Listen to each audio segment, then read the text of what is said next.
Yeah, that's right. We're streaming. We are live streaming. All right. Hobby time. Gordon, how's it going? Oh, here we go. Here we go. We're still setting up the camera, so We're still set. Oh, well, get out of here.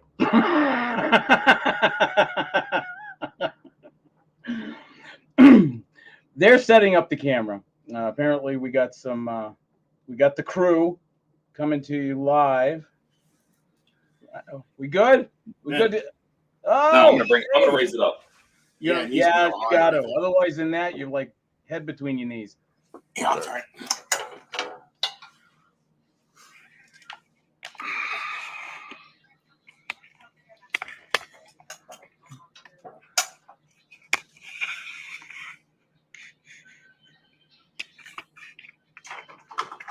Don't make it too high. You'll never see Ian. Well, what'd they say? He'll have it ready in 10 minutes. I'll go pick it up. Oh, okay. DoorDash screwed him. You're a hero. Are you hungry? Hey, Katrina. I kind of want it. All right, I think that's good enough. Yeah, because they probably had the shit all made. Oh, I'm we're live streaming, and I'm just set up for a second. Oh, are you? Yeah. Well, Eric is on. So Hey, Hi, Gordon. Eric. Join and Okay. make a big mess. Welcome. I will be back. To the craziest stream alive. Did anybody get your Sam K, hello. How's it going? He's got Mountain Dew. Welcome to the stream. So we're this is the presidential suite. Thank you. There's Ian. There's Donnie. Howdy, people. Say hi, Donnie. Hello. Hi, Donnie.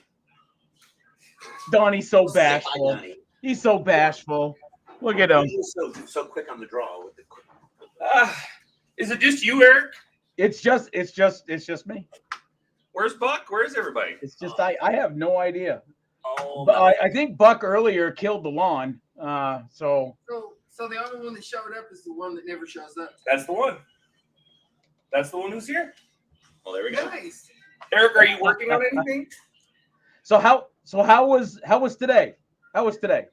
There's a lot of models down there. They said they had more models than ever. 950 something. Well, 1,032 is the final count. Wow. More than they've ever had. Now I was able to I gotta watch. bring that down, or we're gonna keep looking at like world.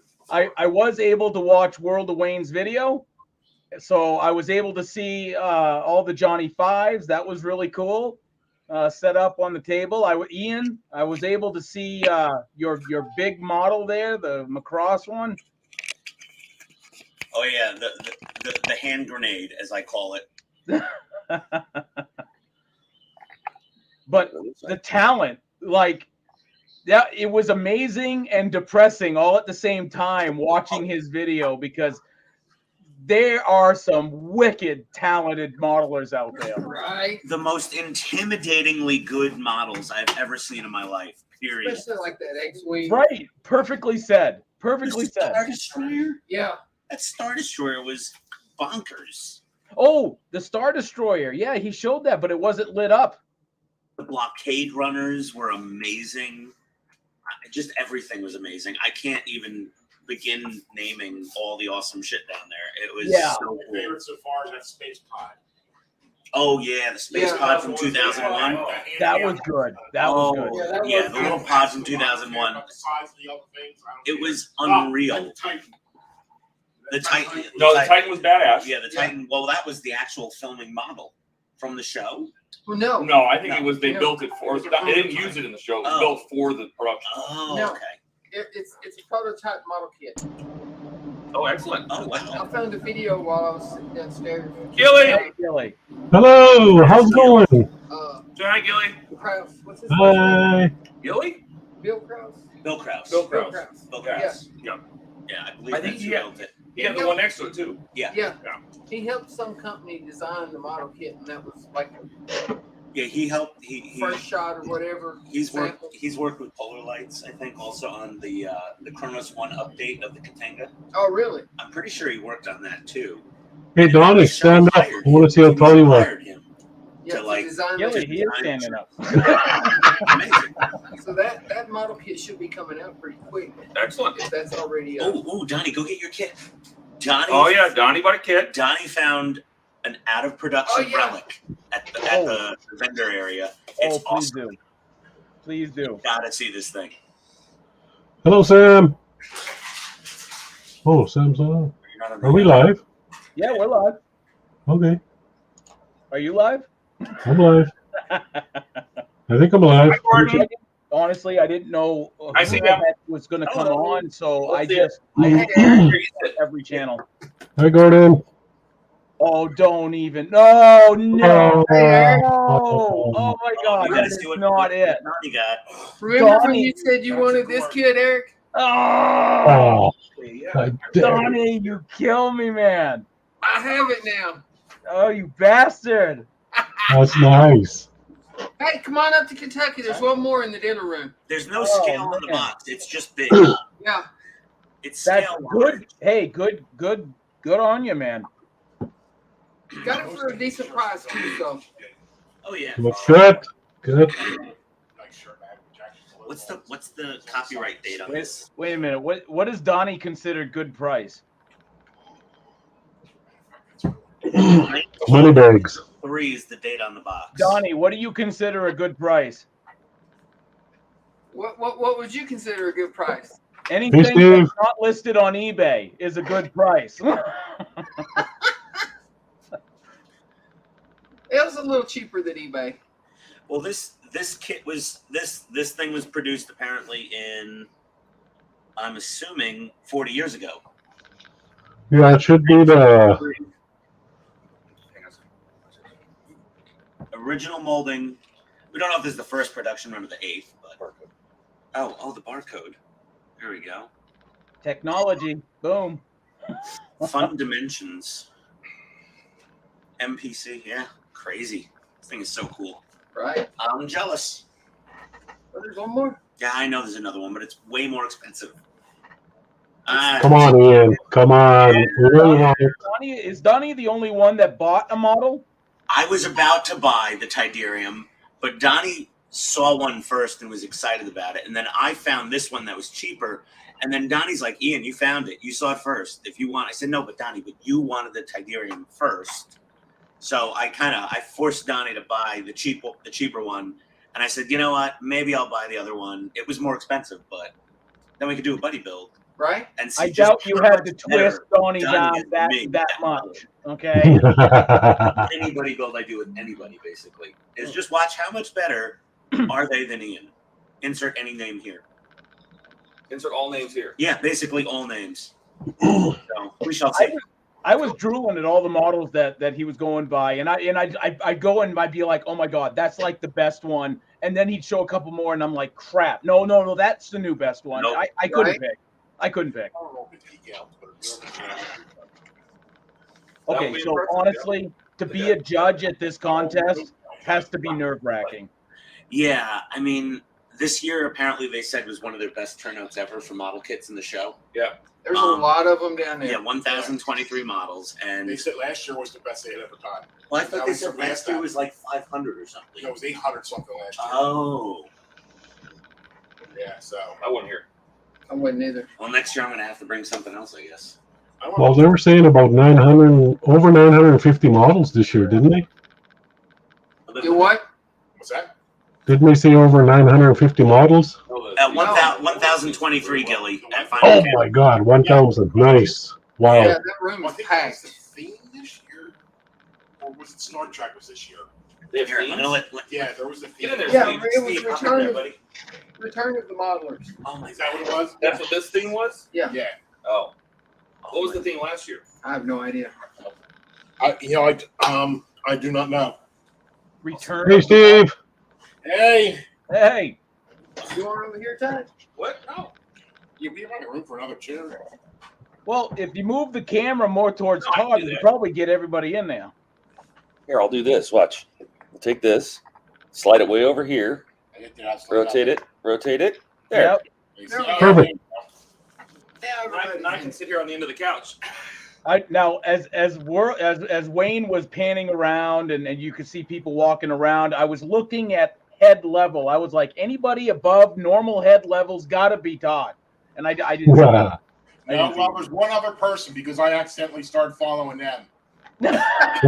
I almost started to say something, like as if it was him. We got Yeah. company. We got company. Oh, it's Steve. Is that Wayne? Yes, that's Wayne from Wayne's World. World of Wayne, sorry. Wayne's World. Wayne's wife. Wayne's World. Gilly, do you feel like a third wheel yet? Yeah. Oh my God, yes, do I ever. Yeah, we'll just stay over. We'll stay over here, guys. No, it's cool. Okay, Buck, see you shortly. So Wayne is here, Phil's here, Lou's here, Esther's here. We'll see if they'll stop it. Nice. Hey, Todd, did anybody from Agora ever make it They're supposed to be here at 7:30. tonight? Wow. All right. Let me see if I can turn up the volume here. Give me 1 second. Where's It's the a little late, I suppose. But, hey, better late than never, right? Just got home and he's eating. So Buck is eating. Thank you for the update, Buck. Let's see if I can point some people out. Esther's right there. Yep, there's Phil. That's Phil Siegel from Spurverse. So, Esther's right behind me. There's Esther. yep. There's Lou. There's Lou. Yeah. Little Lou. Hi, Lou. Hey, Lou. Come say hi. Who are we talking to? HTM spun up a stream just to say hi to everybody. We figured we set up some chairs. Oh, come have a seat. Tell us about that. Oh, Lou did with Iwata. Don't have to. So Lou Dalmaso set up a stream with, or set up a class with Iwata that Wayne and Phil were in. You guys were the Marauders. And that was really, it was, I only sat in it. I didn't know about it because I guess you guys advertised it on the Facebook group. Yeah. I didn't know that. I would have totally done it, but I had so much fun just watching them paint because they got to keep everything, right? New World paints. Yeah. And was that the bust of Creature from the Black Lagoon? No, this was a Star Wars spaceship. Oh. Yeah, that was the Star Wars one. Amazing Figures, I think, did the creature. Oh, the other class, Yeah. the creature class. Yeah, they were doing heads of the thing, but no, that class, watching Wayne do it, which first of all, nobody gets to see this because Wayne is always sticking his tongue out. Yeah, right on. Out of all of his videos, but when he's and I have pictures of him. There's pictures of it every time he's working on his little stencils and stuff. He's just like, the whole time. It's fantastic. But those two did it. They built the Marauders. The Marauders. I'm sure that Wayne's video where he did where he went around the contest room. There's a whole shelf for Marauders. Yes, Like a I whole saw section that. of Marauders. Those were all the people in the class. So those are all the different Marauders. So Oh, I was wondering why there were so many of them. yeah, no, those were all the entries from the class from Friday. So everybody got to put their Marauders in the show. It was really cool. That was so Wayne, welcome. Saw your video. Absolutely drooled on every model you showed. That was just absolutely amazing talent there. It's taken me all afternoon to Yes, very good. I didn't do it. I was going to say, when did you do that? this afternoon. I filmed it. Then the last row, something I think I put my camera on time motion or something like that, so that was unusable. So I had to get reruns, go back into the hall. Oh, okay. Then I bumped into Randy Cooper. Hi, Gordon. He was talking about his model because he's had a blockade runner. So got that, and I had to get something else. Oh, and then I went outside and filmed the introduction, and came back up, edited that in. Then it took about 2 hours to upload. Then I had to post it to social media. Now, No, That's why I stopped filming. It's like, I'm not going to have time to film that. yeah, wait a minute. I was going to ask, where is the crack? No, I didn't pack it. Did you bring enough for everyone? I'll tell you what, because I thought down in Kentucky before last year, and I'm like, no, that's staying on the shelf. You know what TSA are going to be like? They'll be like, yeah, we're going to confiscate. They'll be like, oh yeah, we're going to have to totally take this. It's right in their pocket. Yeah. Right? You can't play with that. Gordon's asking you, Wayne, are you going back in tomorrow? I am, yep. I'll be back in And tomorrow. was HDA Model Works there? No. Not that I saw. No. TV man was there. Yo, Steve Ferguson was there. He might come tonight. Yeah. But he's doing something in his room too, so they may. He's like they're having a couple people over, but he said He he'll always probably has stop by. something in his room. He had something last year. So. Yeah, you said James and Liam should be here ish some point. Yeah, what time is it? My watch. 7:15. 7:15. So they said 7:30, so they can be here in a minute. Probably gonna be at 7:30. I talked Dan was running around from Tested. Oh, wow. Yeah, I told him. So I talked to them. They'll probably come by. Oh, okay, cool. Only because I'm like, Adam was building the Ecto one, and then the Eagle Moss went under. So he basically gave it to a guy in the Facebook group. So, somebody on the Facebook group ended up with that. And I said, well, Gora is going to be here, and they do a lot of those same things. I don't know if you'd be interested in it. They don't really start but he said he might stop by. So Norman was doing the Enterprise. He was doing live streams every about once a month on the Enterprise, of course. Once the ship The Eagle Moss one? Yeah. So that's why he's got a personal vested interest in like talking to a Glory. Yeah. Oh yeah. I talked to Rick Starbuck, because he was in the dealer room, and I asked him because this is something I'm like, if I go to Wonderfest, I have to ask him. So Mike Lane made those numbered decals for the lifeboats on the Enterprise deal, and I'm like, there's no numbering scheme anywhere because the model, the blueprints have the same numbers as the Genesis, the Generation 6-footer. When they did the 6-footer, they put stickers on, so they use the same 4 numbers over and over again. You never see them film. So I asked him, I said, if you had your choice, how would you have numbered the lifeboats? And he goes, I would assume they would have all of them. They would. There's no numbering. They would have just popped out and gone to the next one. They came back. But what he said was funny. He was selling a decal sheet for the Voyager, right? He had made all these decals, and there was lifeboats decals on there. And he goes, for example, you see all these numbers down here on the decal sheet, all these random numbers. He goes, they're not that random. He goes, I was watching Squid Game. That's all the numbers of the contestants. So his decal sheet is just from Squid Game. Rick is big on anime.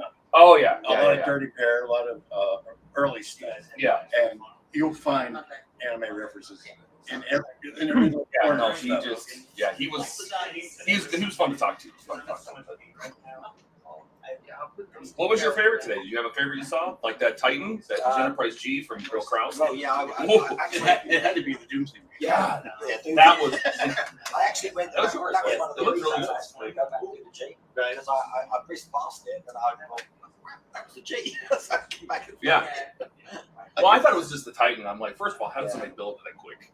Like, where did they get the specs from? Because only models, they didn't do real models, they did CGI. Yeah. And I'm like, somebody had to be connected. You read the notes, it's like, I built this for season 3 of the card. Bill Krause was talking about how he had to mock it up, didn't he? And Yeah. such a short space of time. So I was like, He designed it for the show. Yeah. No, that's I'll take this much credit because he used my Aztecs. Did he? Oh, okay. Lou's involved.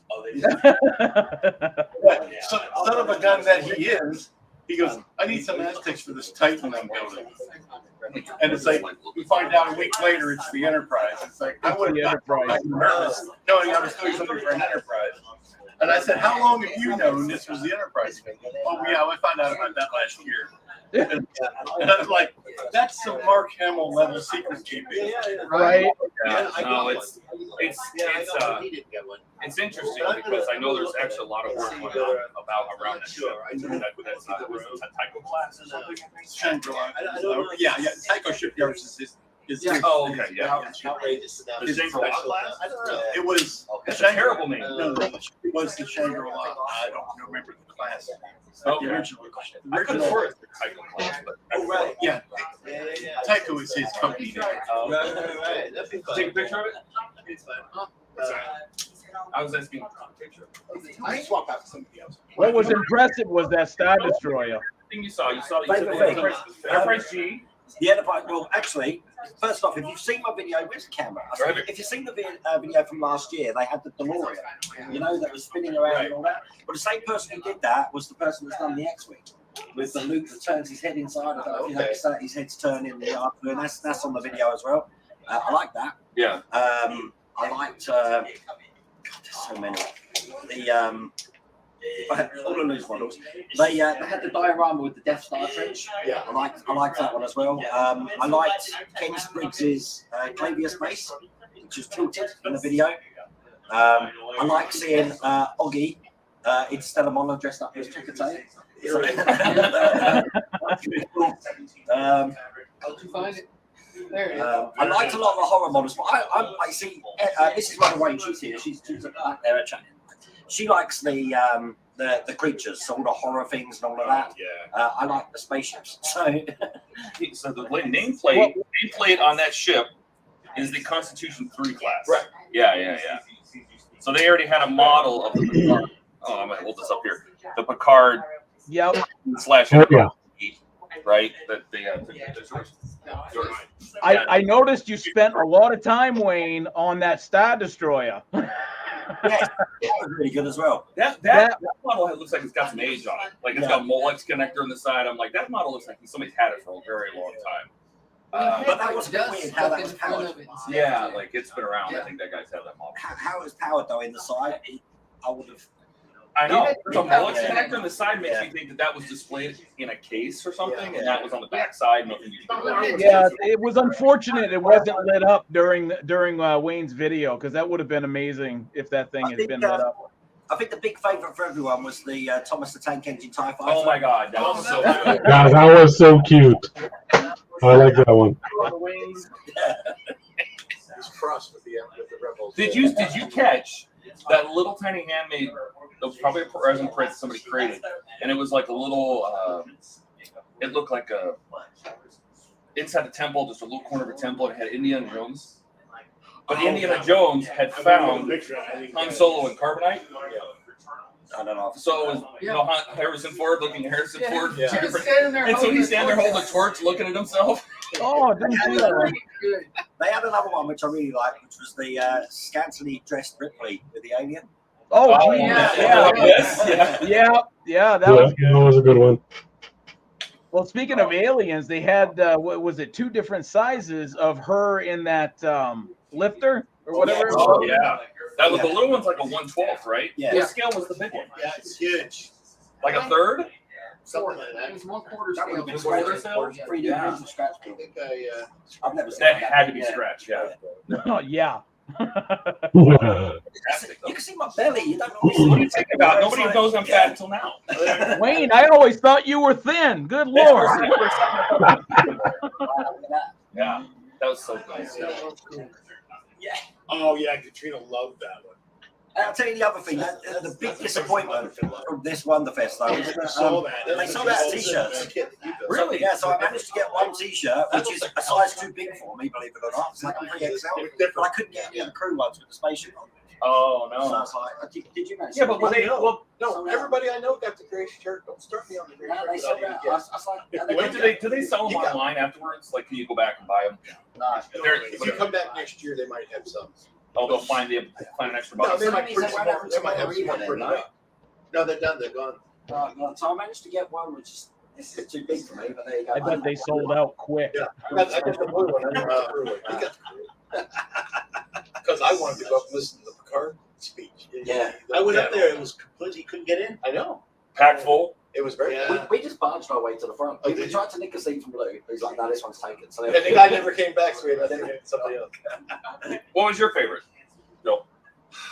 I think the big blue box that you had to Oh, down and look at the Dagobah system Yeah. in there. Oh yeah, that was a nice one. Brilliant. I mean, it was absolutely brilliant. did you get your camera down in I there? did.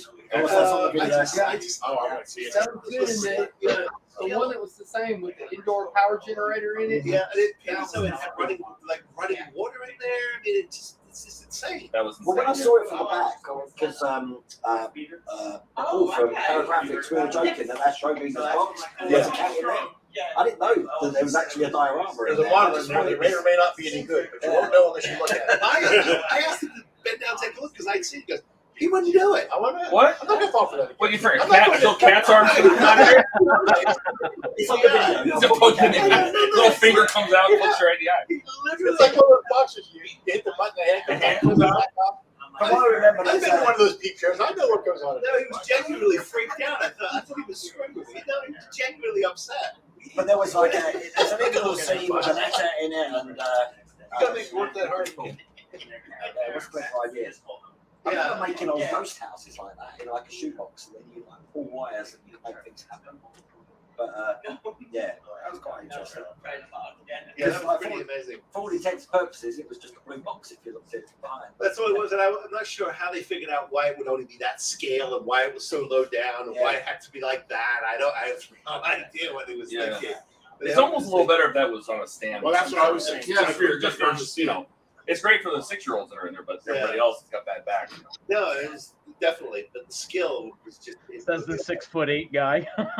Yeah, I did not look in the hole. I'm glad everybody else did. No, I didn't know you were supposed to. I thought somebody let the box over the handle hole. I didn't realize you're supposed to look at it. I just walk by and you can see the light coming out of the. Well, The flea circus. Because you're little. You walk by. I can't see it. I'm seeing the dust rain down from lights. Hey, I feel better than the blues here. I'm not the only little guy. That's right. And then I noticed the King Kong over the smash case. I don't know if that was intentional. Oh yeah. Oh no, I think that glass broke. No, wasn't it broke in the pictures? You know, they were recreating the Was it really? designer's work desk. Oh. They had a picture down beside us. So the crack was on purpose? I think so. Oh, okay. It kind of looked like a shipping crack to me. Yeah. What were some of your favorites? He loved the Marauder, and it was like ridiculous. There was a Marauder that The number 1 and the number 2 on it. You love that. it was next to the 1 and 2. You loved all of them except those two. Except those two. Except one. If you see that video when I pan over the Marauders, number 1 Yes. is Bill's, number 2 is mine. Oh, okay. Okay, yeah. Yeah, we did get them all in the show, I guess. Yeah. I thought that was a great experience. I'd do that again. I would too. I would have taken that. But that guy, there was an empty spot, and that guy never came back. But I just felt like he should have. Well, plus you'd have to sit the other end of the room. No, I was having a blast. I'm running upstairs and grabbing Q-tips for Phil. You know, I'm beating out pencils. I'm like, I was involved. You know, I had a blast. Oh, it was so much fun. I got to play out the whole weekend next year. Yeah. People are going to come out at least by Wednesday. This Donnie only came down for the day. He showed up this morning, and then he's leaving tonight. In any minute, right? Yeah. Are you hanging out for tomorrow? I don't know. Depends on how late they get here. Well, who knows? They're here, right? Like they're literally in a hotel somewhere. Yeah, I know that. But So, Yeah, that flight can't get canceled. Hey, Todd. Gordon says, any news when the UFO interceptor will be out? the what? The UFO interceptor. Any news on when it's Oh, they had to come in soon. I asked the guy. He said that right now they're projecting it for 24, but they don't know. Okay. I don't know what that means. Yeah. so someday. Well, I guess Well, usually if it's 24, R&D and all that. I would say if it's 24, they usually it's 10 show. Yeah, but Because last year they had a test shot of Razor Crest, and then this year it's out. And last year they had, usually when they've had a test shot at this show, that means next year it'll be out. yeah, I've always wanted a good scale shadow. Yeah. That I'm looking for the interceptor and the UFO. yeah. Yeah. Hey, Mr. Fusion. Oh, Jason Stevenson. He's here. Say hi. Jason Stevens here, Mr. Fusion. Jason just popped in. I was zoning out then. You were. I was just thinking of that video with it, and I'm like, did I include that? Did you take any shots of the video ever? No, because that's another video. Okay, well So, that's where that. yeah. That's on the round trip. Oh, is it? Right, okay. Yeah. Because I like the Yoda in there that the guy's got, you know. In the, Oh, yeah, that was B That room. was cool. Oh, Yeah, that top milking it's the content. Chapter 2. Yeah, chapter 2. That's what I did last year. I split it up last year. But the because what normally happens is I post it on Wonderfest fan club, and then you get loads of views. Oh, People. Agora just got here. No way. I posted it, and it just, That's because everybody's here. yeah. I thought they'd like to see it again. Yeah, but they can get downstairs and see. Yeah. Yeah. They were just hoping to see if they were in it. Yeah. That's the first one. Somebody tell them they need to make Airwolf. Okay? Oh, we're we We know Yeah, you no, don't no. know us. That's how we gotta go. That was hilarious watching you walk around today. Yeah, we're just handing out stickers. Just handing out stickers. Running up to people. Here. He does, he does. Oh my God, that's too much. The hotel room. He's still handing them out. Hey, how are you? No pleasure. I'm looking forward to meeting. Oh, good. They keep saying, yeah, where's my spot? Well, I live in Raleigh. They're Go give here. him a sticker. That's what I'm saying. Go give him a sticker, Todd. I want to see all who's in here. I know Bucks is here, Sam is here, Mark. Hi, Mark. Gordon, Jason. Well, I'll see if I can get James and Liam to sit here and we'll ask them some questions. How's that sound? Oh my God, yes. They just Claire's flight got canceled and she had no. Prime, so she stuck in the UK. She couldn't make it. I know. I was hoping to see it. They wanted to show it off. That was their big thing. They wanted to show it off here. DS Model says hi, everyone. Hey, Hi, DS Dave. Model. I'm in Atlanta, and we had a slight. I'll sit over here. Everybody's up running. Everybody's moseying. No, that's called mingling. It's mingling. Don't let me forget that. Introverts don't know how to do that. You think you'll forget your interceptor? You don't know my memory. It'll get home somewhere. Like my house. Yeah, go to the. Who's? What? Yeah, like my house. No, that was a good buy there, Donnie. It was. Well, because you had a first one that was 150, you missed that one. Yeah. Then you found another one that was 75, I 75. talked to my 75, daughter. yeah. So your doom became your good day. Right. Oh, that's good. Yeah. Doomsday became payday. Can't be that. No. 3 days ago, everywhere You were all bummed out, and then you found it for half price. Oh my God! Speaking of Doomsday, did you guys see the Doomsday device? That was amazing. Oh, yeah. That's Lou's. Yeah, Lou that's made what- that. Yeah, that was loose. I did not know that. That was Lou's model. Yeah, it's Tuesday. Yeah, I watched you build that. No, in Canada. Because that just looked that was good. I know they brought The two, separate fires. maybe three. This one was Nova Scotia. Yeah, no, hey, Lou had a few, yeah. Yeah, that I saw him build on his channel. There's Buck. Hey, Hi, Buck. Buck. What's up, dude? What's up, bud?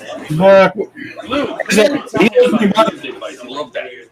Yeah, that Doomsday. Tell him about that. If there's an echo, we're just gonna blame Buck. I thought Doomsday Machine, we heard that. It's a pretty big thing. It's a pretty big model. Yeah. I was surprised by how small it looks compared to all those other huge I know, models. right? It's like, I'm thinking, I gotta put this on the back table. It's big. It looks small compared to that bunch of Thanks, Morrow. thanks, Laura. Thanks for joining. I watched you build that one on your Hope you have a great time here. down to finding that Halloween light. Yeah.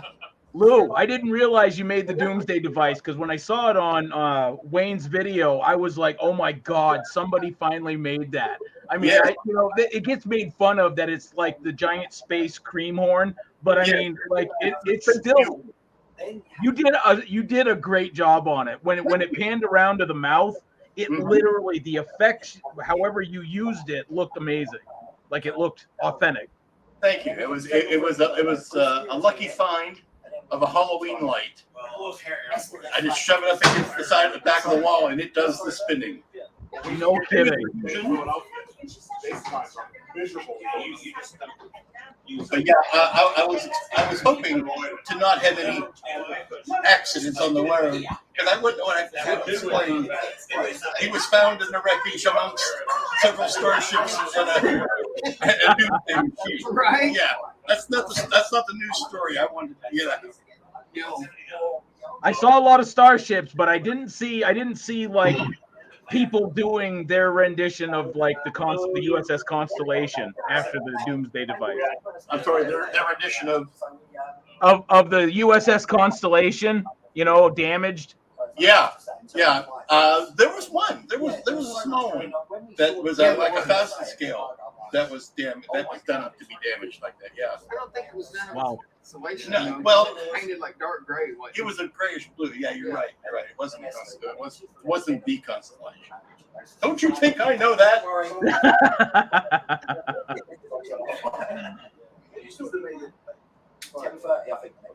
Yeah, I was surprised there wasn't hardly any like battle damage ships.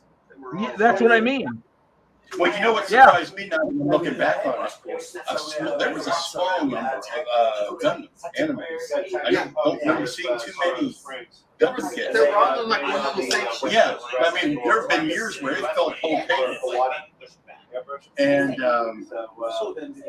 there were less Godzilla and Kaiju than there normally is. There was quite a few, but again, you normally fill the whole length of the The one thing I noticed. Yeah. The one thing I noticed, though, you could definitely tell which model belonged to the guys that were single and the guys that were married. Right? Yeah. Well, the guys that are married are not the ones that are doing scantily clad women. Right? Yeah. Hey, Steve. Pardon me.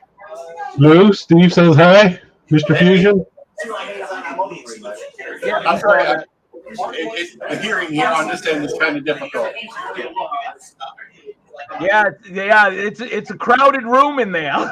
Yeah, it is. Hey, Crafty Chris, welcome to the stream. Did you see some of those over there that were custom sculpted? Yeah.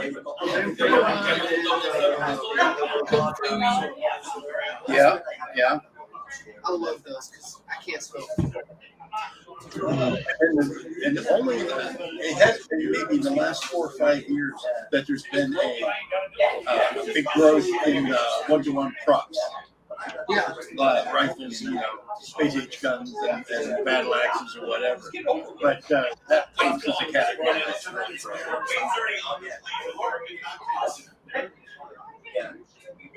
It was still a rather small section. Yeah. Well, It was a weird difference. This is the first year that I can recall that they had black tablecloths. I mean, you don't think that makes a difference.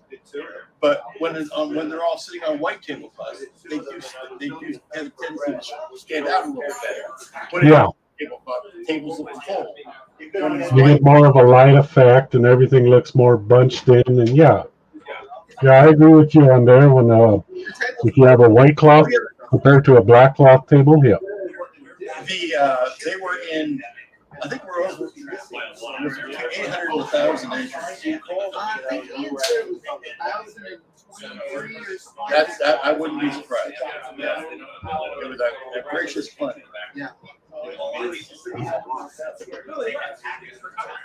Yeah, it'll be hard to beat next year. Well, I tell you, if they're going to keep growing at this rate, you're going to have to allow more time for the entries because that 4 hours is not enough. All right. Okay. So Lou, now that you've put your entries in, are you already thinking of your next entry for next year? No. I'm not even thinking about what's for dinner tomorrow. I am an elf on the day after Christmas. Oh boy. I am going to. I'll probably start thinking about these things on the drive home. But for right now, I'm just in the moment. Right? Hey, Space Junk. Space Junk 55. We do not know what our next challenge is going to be yet. We're still looking for something for the Spookers challenge. Oh, the last one was killer. I know. I love that challenge. We're trying to find something that will rise to that level. Something we Hey, Peter. Hey, Pete.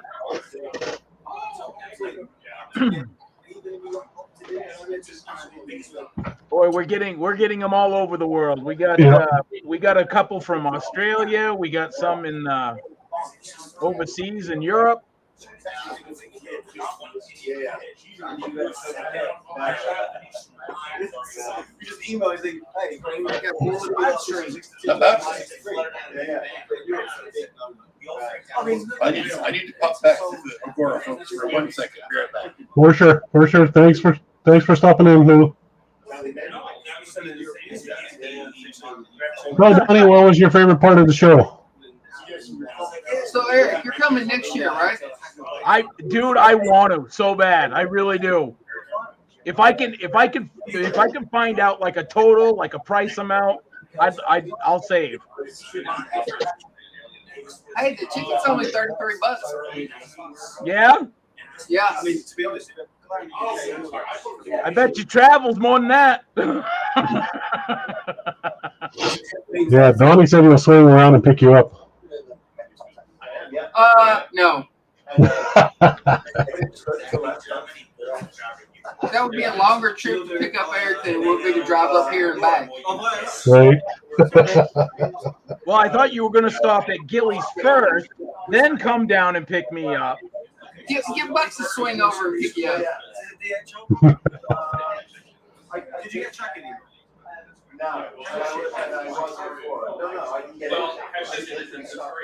So, out of all the stuff you seen, Donnie, what was your favorite?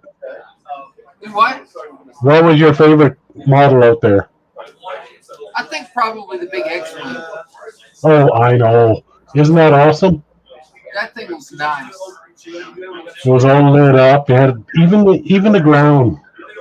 Yeah, and it played out the whole trench run scene. Yeah, the whole trench scene was all lit up. It was nice. I loved it. Yeah. So, out of scale, what scale do you think that was? I don't know. That thing was big. That was big, yes. It was bigger than the D'Agostini one, which was studio scale. So. Oh wow, that big. X-Wing they filmed in movies. Yeah. I was impressed with the amount of figures that were there. You know, whether they be like 3D printed or whatever. But the fact is, there was a lot of, and I was looking at it and paying attention, and I'm like, some of them looked like they might have been airbrushed, but there was a lot of them. I was like, that's hand painted. Like they were really good. Yeah, there was a lot of good looking figures in there. And there was a whole table of just miniatures. Oh, thank you, Eric. So, what do you got planned for next year there, Donnie? What do you say, Gil? What do you got planned for next year? What have I got planned for next year? Yeah. No idea. You're going to bring one of your dragons? Maybe. Hold on. I'm going to try to come up here and stay the whole weekend next year so I can put something in the show. That's good. Sound like you had a good time. Thank you. I love your T-shirt though. Yeah, it's a nice T-shirt. Yeah. Where'd you steal that from? I made that. That's awesome. Yeah. Yay, You're for Steve. steal one of those I mean, T-shirts. sorry, Todd. No, this was. What was that? Lubing. What's that? Lubing is still being. Oh, it's okay. So they are all talking about coming to Telford in November, which is a big model show they have over there. Yeah. Oh my God, I would so love to go there one day. They're all gonna. I might even try to get over to the. I love the UK. So no way I can make if I can get on a plane and get that worked out, I might go join everybody in Telford for the show in November. Here, we'll start a GoFundMe page for you, Todd. What's that? We'll start a GoFundMe page for you. A GoFundMe page? GoFundMe? No. I don't need that. Thanks, Gilly. We're doing this on a laptop, and there's a lot of noise starting to happen, so it's kind of hard to hear. But No, what I'm seeing behind you guys is amazing. I'm seeing awesome. a room. I'm seeing a room full of introverts talking everybody's ear off. So Right. oh no, we're still in a closed room, so we're indoors. It's okay. Right. We're allowed to do it. We associate with each other. We're allowed to do it. So this is over my shoulder here. That's Liam. Yeah. That's Liam from Agora. Phil, Lou, Esther. There's Lou, Esther. Oh my God. There's Ian behind Donnie. He's hiding behind Ian. Ian's right up in there somewhere. Yeah. Is he still handing out stickers? Nah, whatever. Oh, it was the first thing he did. Right? Oh my God! Yeah. Well, that's what it's for, you know. Come on. God, You gotta go? God. Yeah, it's going on 8. We're an hour ahead of my time. So. Oh. Donnie's got to get home. Oh, Donnie, safe travel. He's got to go home. Yep. You drive safe, buddy. Donnie, it was a pleasure to meet you. Good to meet you too. Donnie, have a safe trip, man. Have a good one, Eric. Be safe, Donnie. Bye. Should I steal somebody? Drive safe, Donnie. Let me steal somebody. Let's see who's got some space. Give me a second.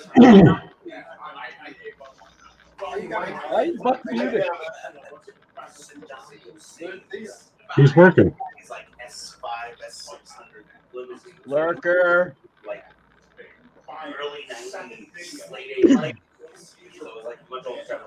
Oh my God! Somebody steal Stephen Legore there, please.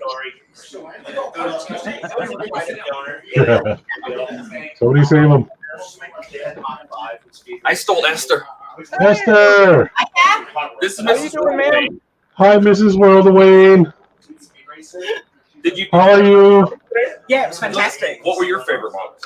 So now I am a Ray Harryhausen fan. Okay. I love Clash of Titans, all the Sinbad films. So they're the ones that. So a lot of the miniatures and the creature creations. Yeah. But I'm not. I am more the creatures than I am the starships. That's okay. It's still sci-fi. Yeah. Yeah. Yeah. So they had an interesting story. You should tell the story about getting here. Oh. So the cameras are here. Yeah. So getting here, they had to go through O'Hare. So tell us about getting here. And the thing is, right, since we've been here, everybody has told us we should never have transited our airport. But anyway, so we had half for our transfer to Kentucky. And as it is, the flight arrived an hour early. So we thought, oh, we've got loads of time. We're like the last people off the plane. We're just strolling along. Yeah, 2 hours to get through security. Then we had to go check our bags. Then we had to recheck our bags in and make it to Terminal 3, Terminal 5. And this is O'Hare, which, by the way, is one of the largest airports in the whole country. Right? Yeah, that is the worst airport. Yeah. I got stopped at security to be searched. I was just like, no. So Ray is like, I'm going to the gate. Bye. Is it okay? So isn't that always the way? Isn't that always the way you find out? Tap you down and all of this, and I'm like, yeah, just do it. That's fine. Oh no! They ask her if she wants to be tapped in a room, groped in a private room. She's like, nah, just do it right here. Just go for it. Wow! Yeah. Oh, brave! You're brave. What were you gonna say, Eric? Oh, I was like, isn't that the way when you're flying? That the next gate is all the way on the other side of the airport. It was down the end. It was like 10C or something, which is like one of the last gates. Because I came in through Denver and I didn't realize Denver's like one big long terminal, but it's like 100 gates. Yeah, that's a big gate. 98 had to leave for 4 or something, and I'm like, there's a million walking ways and a bunch of. It was insane. I never seen anything. I had flown through Denver before, but it was like a land takeoff. Yeah, it wasn't a get change planes. So. There you go, Todd. Mr. Fusion. Can you ask Agora to send us an Optimus Prime over here? Mr. Fusion designs. They couldn't even get it to the U.S. It was in a box. They sent us a picture of the crate. Claire was stuck in an airport for about 12 hours with a plane that did not pass inspection. She was unable to get on. They finally canceled it. She ended up being stuck with the actual model, so they didn't make it here with it. Oh no. Yeah, I think they gave up. She finally just went home. Yeah. That's sad. Yeah. So, but I'll see if I can steal Liam here in a second. Was that the only thing that Agora was bringing to showcase? Yeah. I think it was just Optimus. Okay. Which is really interesting because if you saw them when they were at Model Comic-Con or whatever it was, the MCM that they just did in the UK, the whole booth was for Optimus Prime. They didn't have any of the other builds there. Literally, the whole booth was just for Optimus And the Prime. funny thing was, the video behind, it was just like, that's right. That's Wayne's hands in the video. Were they showing Yeah. Wayne's video? Showing his video. I was like, I recognize that wedding ring. Well, I think it's great because Katrina, who's here, Maker's Kid's wife, right? She's here and she's building now. Yeah, right. Yeah. Speaking of, there's Steve. Hi, Steve. Hey. Hi, it's Steve. Steve. But Katrina's here, and I think she's in. I think she was in the bedroom because we ordered a bunch of food. We'll do Pete. I said, didn't turn up. No, what happened is the DoorDash guy just decided to cancel the order for no reason. What? The Dash is like, no, I don't want to do it. And so they had to do it all over again and remake it and everything. So it is coming. But who else we got? Let's see. Peter's here. Hi, Peter. We got Peter, Gordon, Sam. Oh, what is this question from Space Junk? Has Phil got a new Screwverse challenge sorted? Well, I can do that. They had one planned from a model that they saw, but I know when I was around, all the models are gone. What were they going to do? Oh, I won't say. You won't say or you don't say? No, I won't say. I'll let them. Well, they can't get it, then they could say. But it was one that I was going to allow in the lounge. Oh, not above the television. All right. No. What is there? Is there not above the television? Okay, all right. Okay. We'll have to put the Lou and Phil on the spot here later. Well, Lou already saw that question. He Yeah. answered it, and they do not have a new Screwverse challenge yet. We can't hear you at all. We're trying. They do not have a Screwverse challenge sorted out yet. Correct. Yeah, but I guess they were gonna do one. They've got an idea. They have an idea, but they don't know where to find the model. Well, the models were there, and then when we went back, Somebody bought them. Oh. So I'm not. Maybe they bought them and didn't tell you. I definitely didn't buy one. Oh well. So we haven't seen it all day. So. Right behind us, right behind the camera here, is a whole load of stuff that Steve has bought. Now, oh wow. What about Esther? Okay, what did you buy? Did you buy anything? Oh, no, yesterday she bought it. She went to Hobby Lobby the minute she got here. She bought so much fabric that it's gonna have to take the seat that Wayne's supposed to ride in on the way home. Oh no! So Wayne's gonna have to get a ride on a bus. Yeah, we're leaving all his clothes here. Everything's gonna be left behind. You know what? He deserves it. So much fabric. You know what? He deserves it for ditching her at O'Hare. Okay.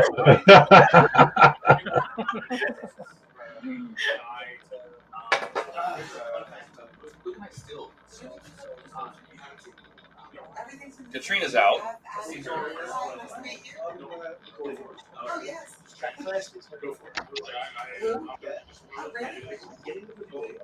Yeah,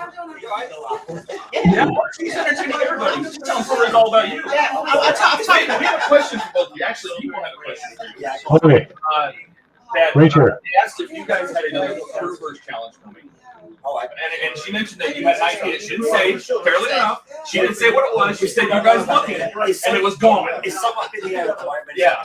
We don't know. Yeah. I think we'll stage it.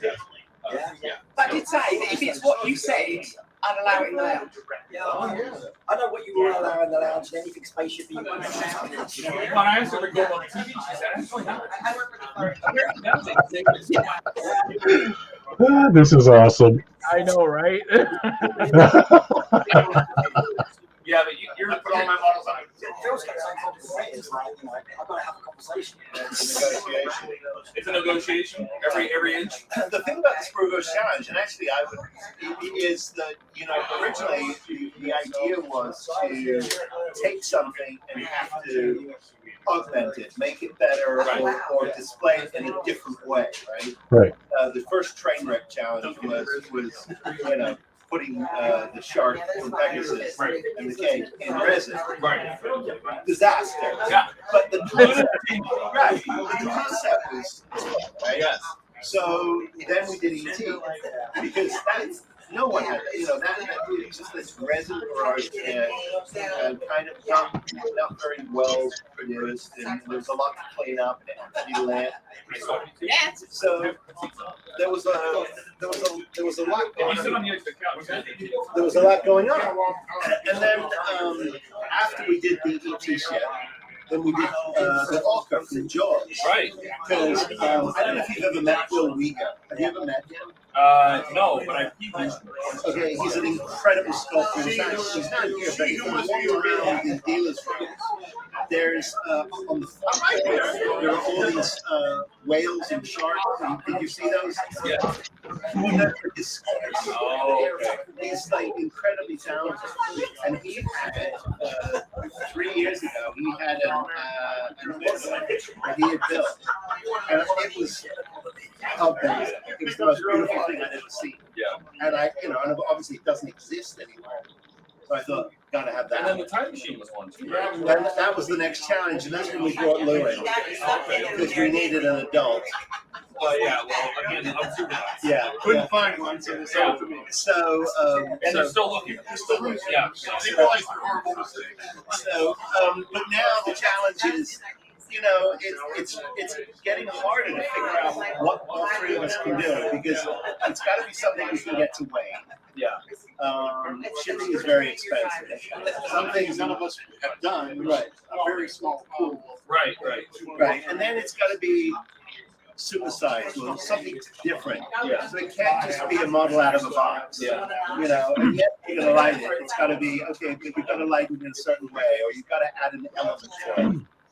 That's what we're trying to figure out. I mean, we do have something. I hope. Yeah, we can come to a consensus. Yeah, we're circling the building. Yeah. No, I think it's fun because you're watching. It's just as good as that painting class. Right. Because they just gave everybody a marauder, gave them 2 paints, and said go.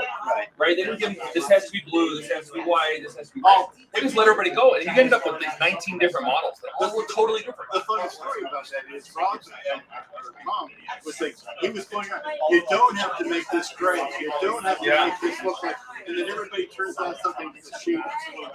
I noticed, yeah. It's either the same shade or it's turquoise or it's well, and there was the guy straight across from us that was doing the white, green, and black camouflage. Yeah. I mean, but it was odd that everybody paint choices. Yeah, but it was kind of fragmented. Yeah, there was somebody that took the marauder, flipped the wings around, and turned it into a bird of prey, and painted it. That's cool.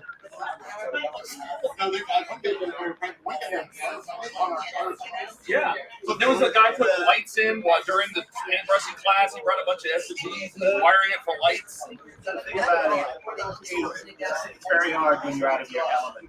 Yeah. You don't have the tools. But you know what? Phil said something really interesting when we were in the class. I was a spectator. I was just watching. But you said something about how it makes you focus. Because you're not so distracted about all the stuff that's in your shop. Yeah. You don't got 17,000 paints, 400 brushes, 200 X-Acto knives, all those kind of things. You're like, I have 6 paints. Okay, and it just makes your zone kind of No, it's true. But you don't have the ability to really clean up anything. No, yeah. And those snap together kits, mine wouldn't behave. Yeah. They wouldn't cooperate. So I was his clamp. Yeah. He put some clamp together. I'm just holding it together off to the side. Yeah. Nice. But No, like I'm surprised, like the Q-tips, which to me, I don't know how you can airbrush those. you can. You needed those, and I had brought a bunch because I used to clean my Easter eggs with them, and I just had a bunch of spares. Since they're promoting using airbrushes, Yeah. they really didn't give us. They didn't teach us how to really clean a brush. Well, what I found is Tom is from it's Tag Models, right? Right. And out of Colorado, and I sat there and I really expected more tuition on the airbrushing. Totally. I thought they were going to do a lot more. They really just let everybody, here's the airbrush, Lou paints 10 to 1, go. Yeah. And off we went. And then Lou stood up and said, here's the decals, you can slime, you can take off your climb, they're all pre-cut, go. And there was not a lot of people walking around going, hey, maybe try this, maybe and distance. And then they used a term about an hour towards the end of the state that I thought was absolutely sacrilege. Yeah. It doesn't have to be good, you just have to be finished. And I go, oh, yeah, you cringe a little. oh. No, because the lot of ones that have that OCD where you look at it, you add a little more, and you look at it, you add a little more, and you look, it's never done. Because you have to go to bed, you have to go to sleep at some point, but it's never really done. And there are models that I'm sure you have that are on the shelf done, you've done them, and it's just sitting there going, it just doesn't Oh, I've taken them back to the You taking them shop. back to the shop, come back and say, I'm gonna paint that gun. Yeah. That's too bugging me. Yeah. Right. Very unique experience to be able to hang with all these people and spend the day modeling. Oh yeah, It's great fun. yeah, it was. Everybody was super nice. And I'll tell you something, you know, those paints are fantastic. And you like, Yeah, we were talking about this last night. Is that Iwata basically took over Critics, and they have this New World, right? New World paints, and for some reason they're just acrylics. You can spray them straight in the bottle, a drop of fluid seems to help a little. Not a whole lot of dry tip like you normally get with most acrylics, but the way they stick is insane. Like you're just like, shh, and they're there. Like, they don't. A lot of acrylics you have to paint a film like around an edge or something, and it creates a film before they stick to it. no, you can That stuff was actually, great. you can put masks down in what, 15 minutes. I mean, we weren't looking at it. Yeah, And they were perfect. There was no issues at all. No, that stuff looked like a shot. Really, I didn't confuse me, but it was really good. Yeah, they looked a lot better. I'll tell you my only complaint. We didn't ask about. We didn't get into it. Was the washing. So the idea is that you don't have a second line of washes.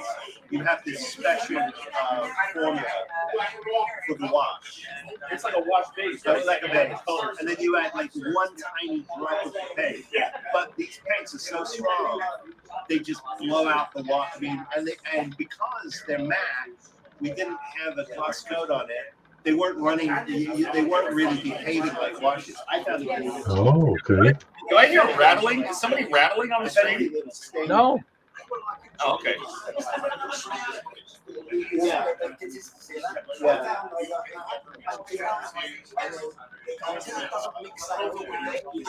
It separated, but it did stain the surface. It didn't flow over it. Yeah, I know. At that, another level of dimension. Yeah, I felt like it just stayed like that. I did notice that. It soaked in the paint. Yeah, Right? it So kind you're of starting ruined. with, instead of picking up highlights, it's Hey, just dark. Gilly, I'll be right back. Copy that. You're right. Yeah. But they didn't give us that. They gave us that. Well, I think some of that could Yeah. if they had time. But I would love to try that. This just makes me wonder. It's like because we talked to oh God, what's his name from Outlaw? Jason. Jason from Outlaw Paints out in Australia. All right. And they're all about like the way they use their pigments and stuff like that. They spend all this time saying our pigments are fine, they're chemical based instead of like mineral based, right? They don't they spray a bit differently. They don't plug as easily. They don't clunk. They don't do some things like that. And I'm curious. I'm like, I want to try them. I want to try the Outlaw Paints, Right. Because I didn't try the label feels like the mass produced of all paints. I'll tell you, I didn't try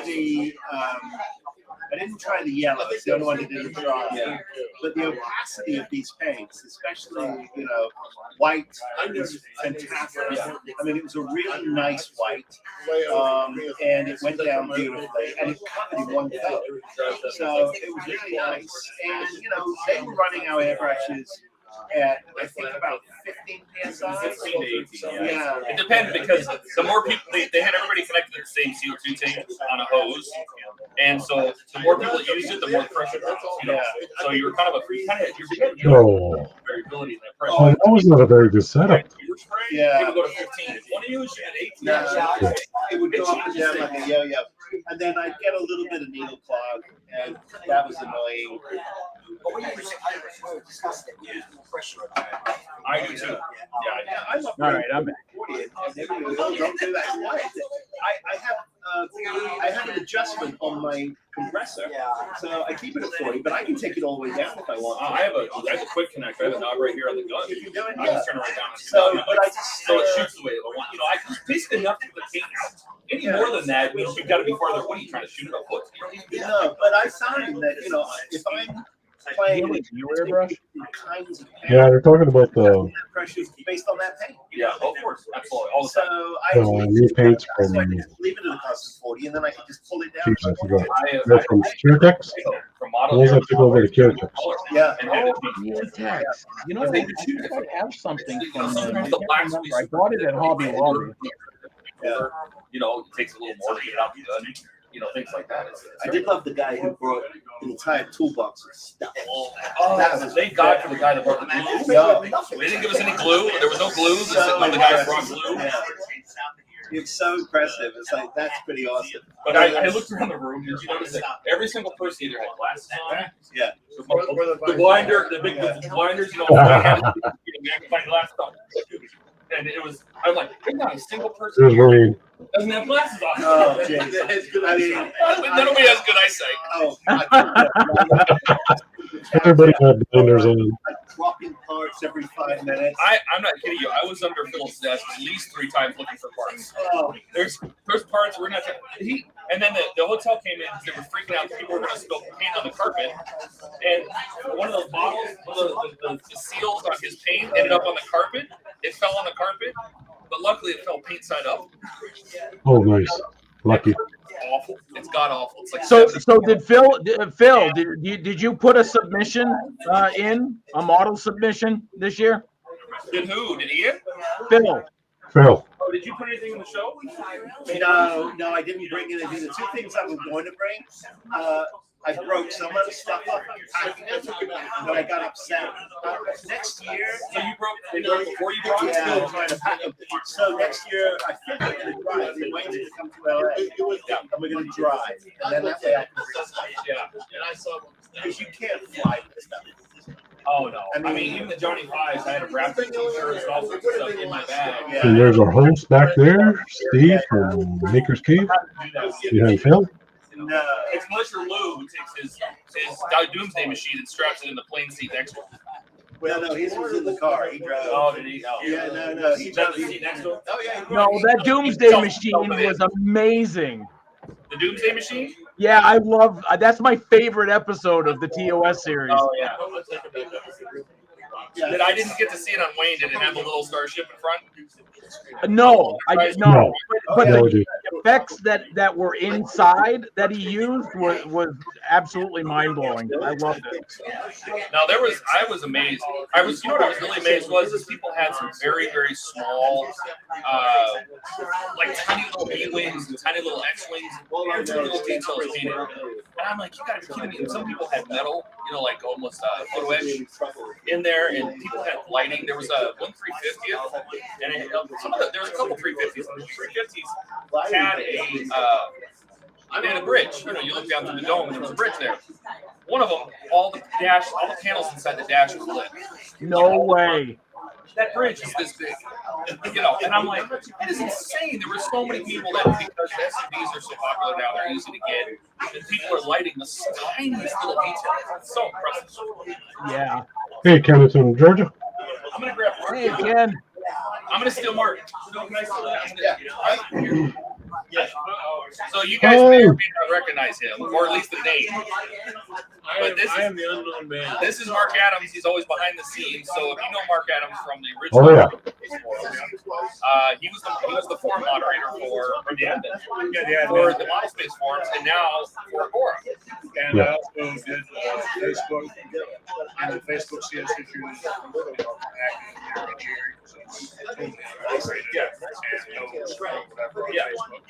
So who's General Lou? General Lou is. You can't say. He may or may not be here. May or may not be here. It's the stick, right? It's just a helmet. Yeah. It's just a helmet. Yeah, no, I can't say who General Lou is. No, but I know you're on the forums because I see you in there. And then do you do anything when it comes to like help with the warehouse, the stuff that I know the worldwide distribution comes out of the US. Or like there's UK distribution. You too, Sam. No. If it's not the UK, it's Yes, Sam. Have a good one. like if things from Australia come from here. Like if Yes. So, if they don't Good have timing, Ken. an actual warehouse there, most of it comes from the US. So, Ken, if you're not aware, this is we got a bunch of people from Parts Model Works here, and most of them are from overseas. As you can see back there, there's a transformer sign back there. That's Agora Models. And over here, the guy with the glasses and the blue shirt, that is Wayne from World of Wayne. Next to him is me. Yeah, let me He's got to book a flight. Yeah, I'll be right back. Will do. Will do. We got anything? Hi, everyone. Kenneth. Good night. Bye, Sam. I'm sitting here on lunch break at work. Well, we're hanging out in the suite with Deborah and Wayne and Phil and Lou and Wayne. I'm back. And Mark's back. Mark's back. Had to check in on no, James and Claire got stuck, right? Yeah, they got stuck in the UK because of the flight. Smoke Plane problem. Well, it was the smoke. The smoke. Oh, God damn it, Gilly. Yeah, the beat. I'm sorry. So the airport they wanted to fly into was smoked over. So it's Gilly's fault that they're not here. I told Gilly to cut back on the weed, but I'm not. Yeah, well, it's all your fault. It's all. Thanks, Mark. Claire did not make it. Yeah, well, Claire and Austin's Friday. Yeah, I know. How's that going, by the way? I apologize for that. Come down next one. I wasn't there. I was part of that. I'm sorry. Not sorry. I'm sorry. Not sorry. That's all right. I have packed to. Oh no, that's Mark. You got to say you're sorry. Yes, I have. Oh well, Katrina like that. And then he's got Yeah. So I'm ahead of the curve, and it's going to be an amazing build. Yeah. It's just all these parts is outstanding. Yeah. There are parts that are very fiddly. It's not an easy build, but the end result's going to be it's going to be huge. Yeah, well, it's a good 30 inches high. Yeah, no, it's gonna be. I'm not building that one. I'm doing a Ferrari. I'm finishing the Mura. The Titanic is for mid-level Titanic or Pac 9 or something. Pac 10. But I can't wait to see them. I think they're gonna build. I think Steve is gonna build both. We're gonna do the Aurora Optimus and the Phantom Optimus, which they're totally different audiences. Yeah, right? yeah. So they're totally different models. But the Phantom is smaller. I mean, it really looks. If you're looking for the snub nose like cab over original Optimus, that's Agora. Yeah. And if you want the Bay who decided to do like the snout Freightliner, big one with overdone, all the obnoxious, all the obnoxious details. The Creeblies. Then you go with the Bay version, the Bay version. But they're different in a true Transformers first. I think you get them both. Doesn't matter. Why not get them both? To have both versions because they're different. It's not like you both did a G1. It's not like you were decided to do a G1. So,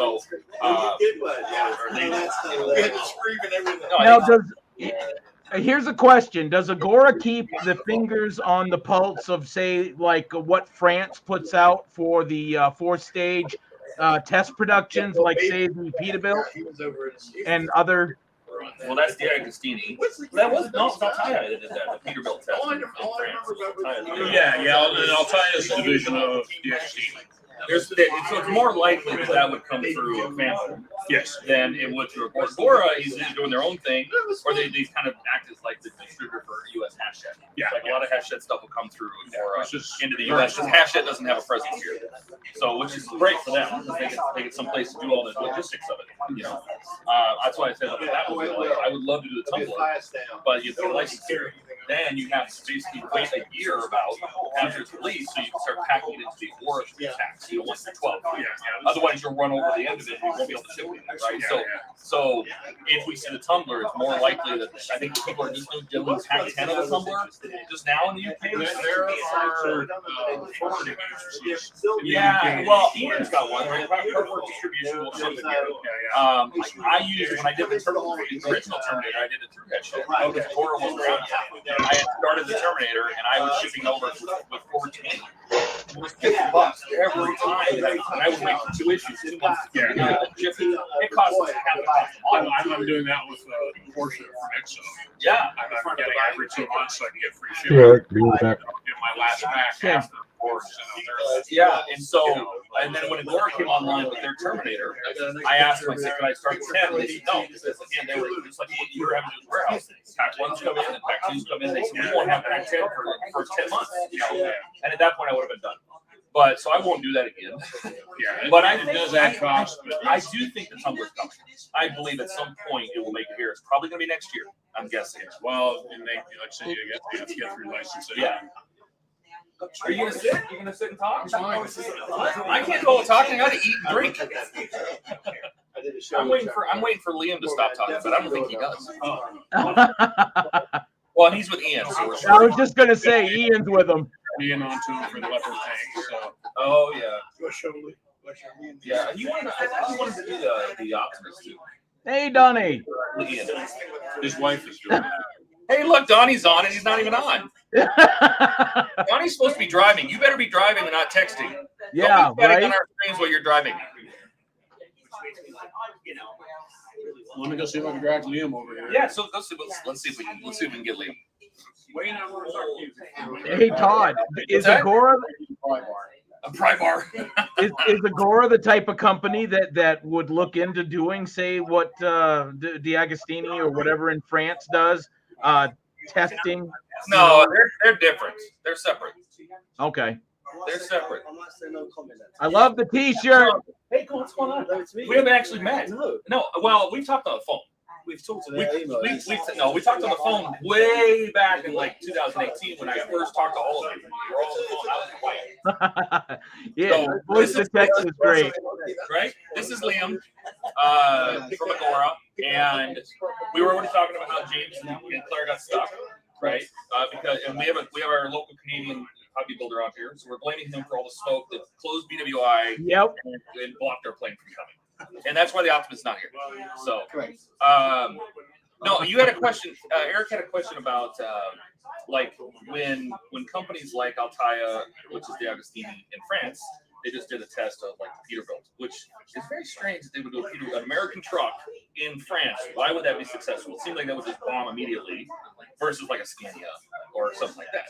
So he was asking, do you have any chance, or does Agora have any chance to say, hey, that test doesn't work, but you think it might do good over here? Is there something that's worth investigating?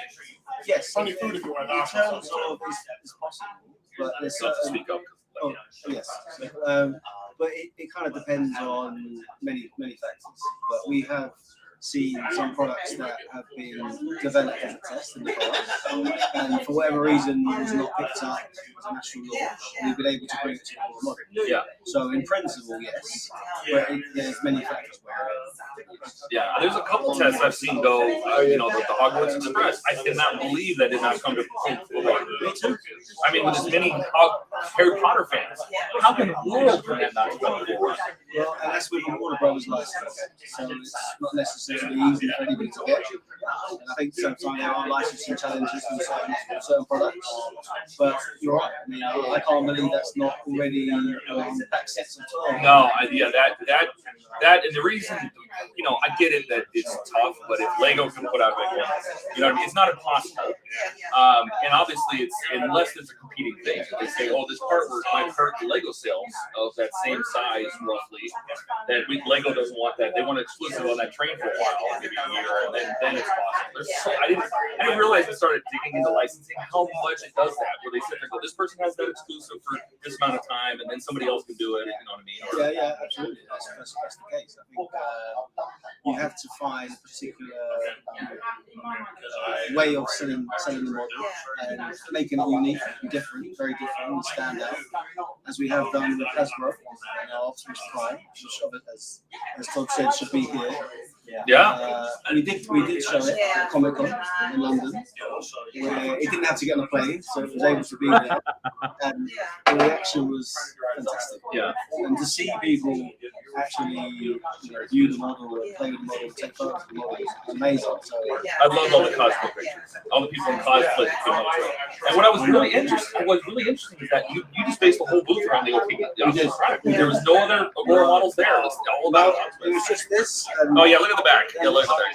I know, right? Yeah. That's an awesome shirt. And I think because, later at Comic Con we will have other models that will suit that market, in that section. But this was, obviously, we just launched Optimus Prime. And it was the first time anybody in the world could see it in its full scale, with the music, the sound, the talking. And honestly, I was so blown away with the reaction of the audience. I mean, truly. It was, we've been at Goodwood where we showed Festival of Speed, Revival, where we showed our power models, and that's got great reaction. And nothing like this. This was really quite unique. Yeah. It was, Yeah, no, I'm not an interviewer, by the way. I'm part of HTM. I have to be sitting here. I don't know where to look. So I look here. No, camera's up here, and I can't. Mr. Fusion Design says hi, Liam. And it's not a professional setup by any means. We didn't know we were going to stream while we're doing this. This was just to hang out. And I didn't know I was going to be on that either. No, it's very impromptu. Don't worry. How many people are watching? Like 6. Don't worry about it. 6,000? Yeah, no, not 6,000. It's literally probably like 6. No, but we're mostly just talking to our friends back home. Well, I just learned a bit about what you guys do in terms of this whole life you can do online, and I recognize some of the names there. Oh yeah, Donnie's on our stream. Sam's over in Australia, I believe, or is she in the UK? No, she's in the UK. Kenneth's out of Georgia. Mr. Fusion, that's Jason Stevenson. Let's go to the comments. There are some questions. Oh, okay. Can you ask what does Aura think when modders like myself, Chloe, Mike Lane, do they mind when they do mods on their models? No, we don't mind at all. I mean, we will make a kit that is for, let's say, a mass market. And you can't make a kit for everybody because people want to do different colorways or weathering, for example. There's different sort of levels of modeling. We try to make it as mass market as possible. But we have a section on our forum which is dedicated to sorry, not our forum, on our website, which is dedicated to modifications, and we encourage that. It's not something we can necessarily facilitate because it's quite complex, but if modders want to buy the kit and do what they want, we encourage that. Well, and I wanted to say something that Mark told me over here in the kitchen is that the alien's coming, right? The xenomorph is coming, but they just found the official builder. That he found somebody to build it, and that person is going to mod it as part of the official build. He's going to add details to it, right? So he's going to add things, and that's one thing I liked about Explorer when I first talked to you guys in 2018 was I said I have a tendency to make small changes as I go, and they're like, "No, it's great. We love it." It's make it your own. There's entire sections. Every one of their models on their forum on their website has a mod section. There's a modification section that says, here's your build diaries and what do you guys want to do. I mean, I think it's great. Yeah. Does Agora ever think about taking a lot of these suggestions and mods and say, hey, we could probably update our current model, right? With these new mods already in it. Oh, I see what he's saying. Maybe would you want? I think once the tooling is done, you're quite complex to go back and change it. Engineer, that would be the problem. Yeah, and that's why. It's difficult. And the best way to do that is through the modders out there who are so skilled at what they do.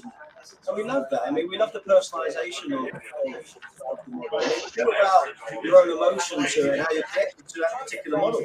I mean, I've seen some beautiful iterations of our Shelby Cobra in red and black and so on. And we would never sort of say, oh, no, it has to be Guardian blue. No, you can be whatever you want.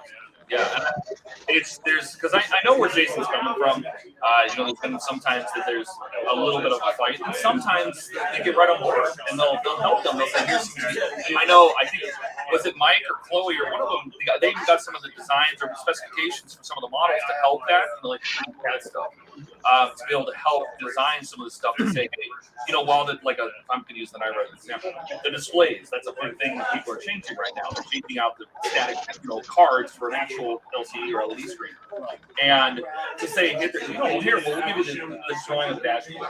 Here's the 3D CAD of the dashboard. Is that something that would you go that far into supporting possibly the modders? Yes, but it's something more easier to engineer than to do. And if there's a huge public demand for it, we'd absolutely try to sense it. Yeah.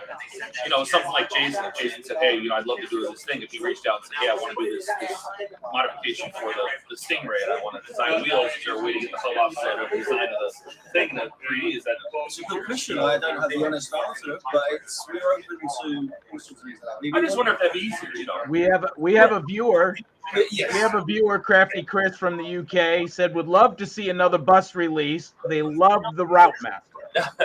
Route Master. Crafty Chris is one of our UKs. Route Master. The Route Master? Route Master. Oh my Route God! Master. All right, Route Master. We Yeah. say routers here, and you guys say routers. We say route. No, it's It's goods and trunks. Yeah. The Route Master. one particularly close to my heart because I used to get on the Route Master to school. You used to take it to school. I did.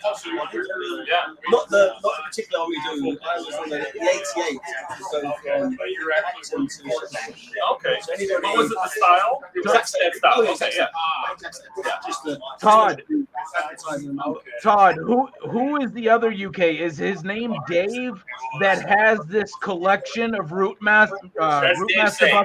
That's Dave, yes.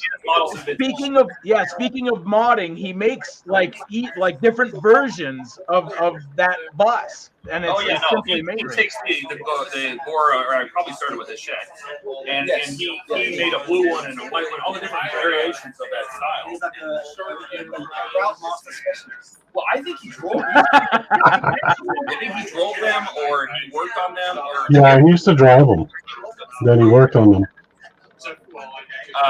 Mr. Fusion says he has a lot of ideas. Oh, sorry. There were some emotions to it. Actually, Dave did some work on our he posted some stuff on our forum, and we got to see some of his work. It's amazing. And he's so dedicated to it.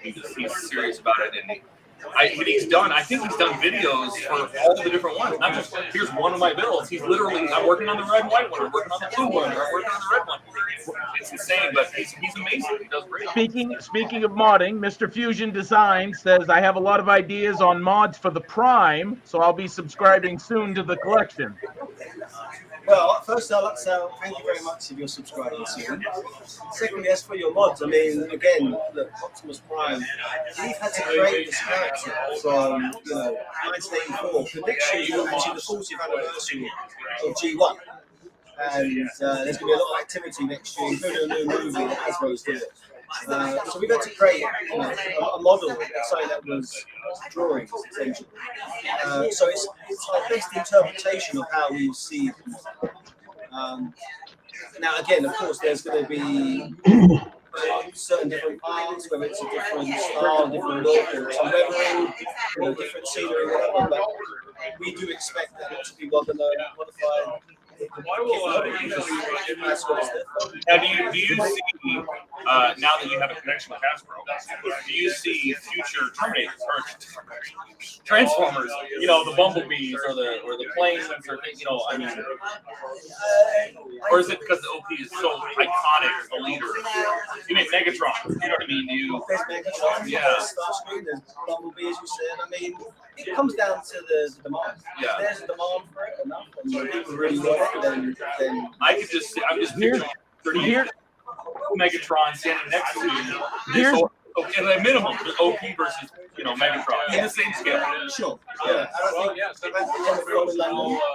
We had the same question probably 200 times. I would imagine so. Here's the bigger question. And I asked the same way.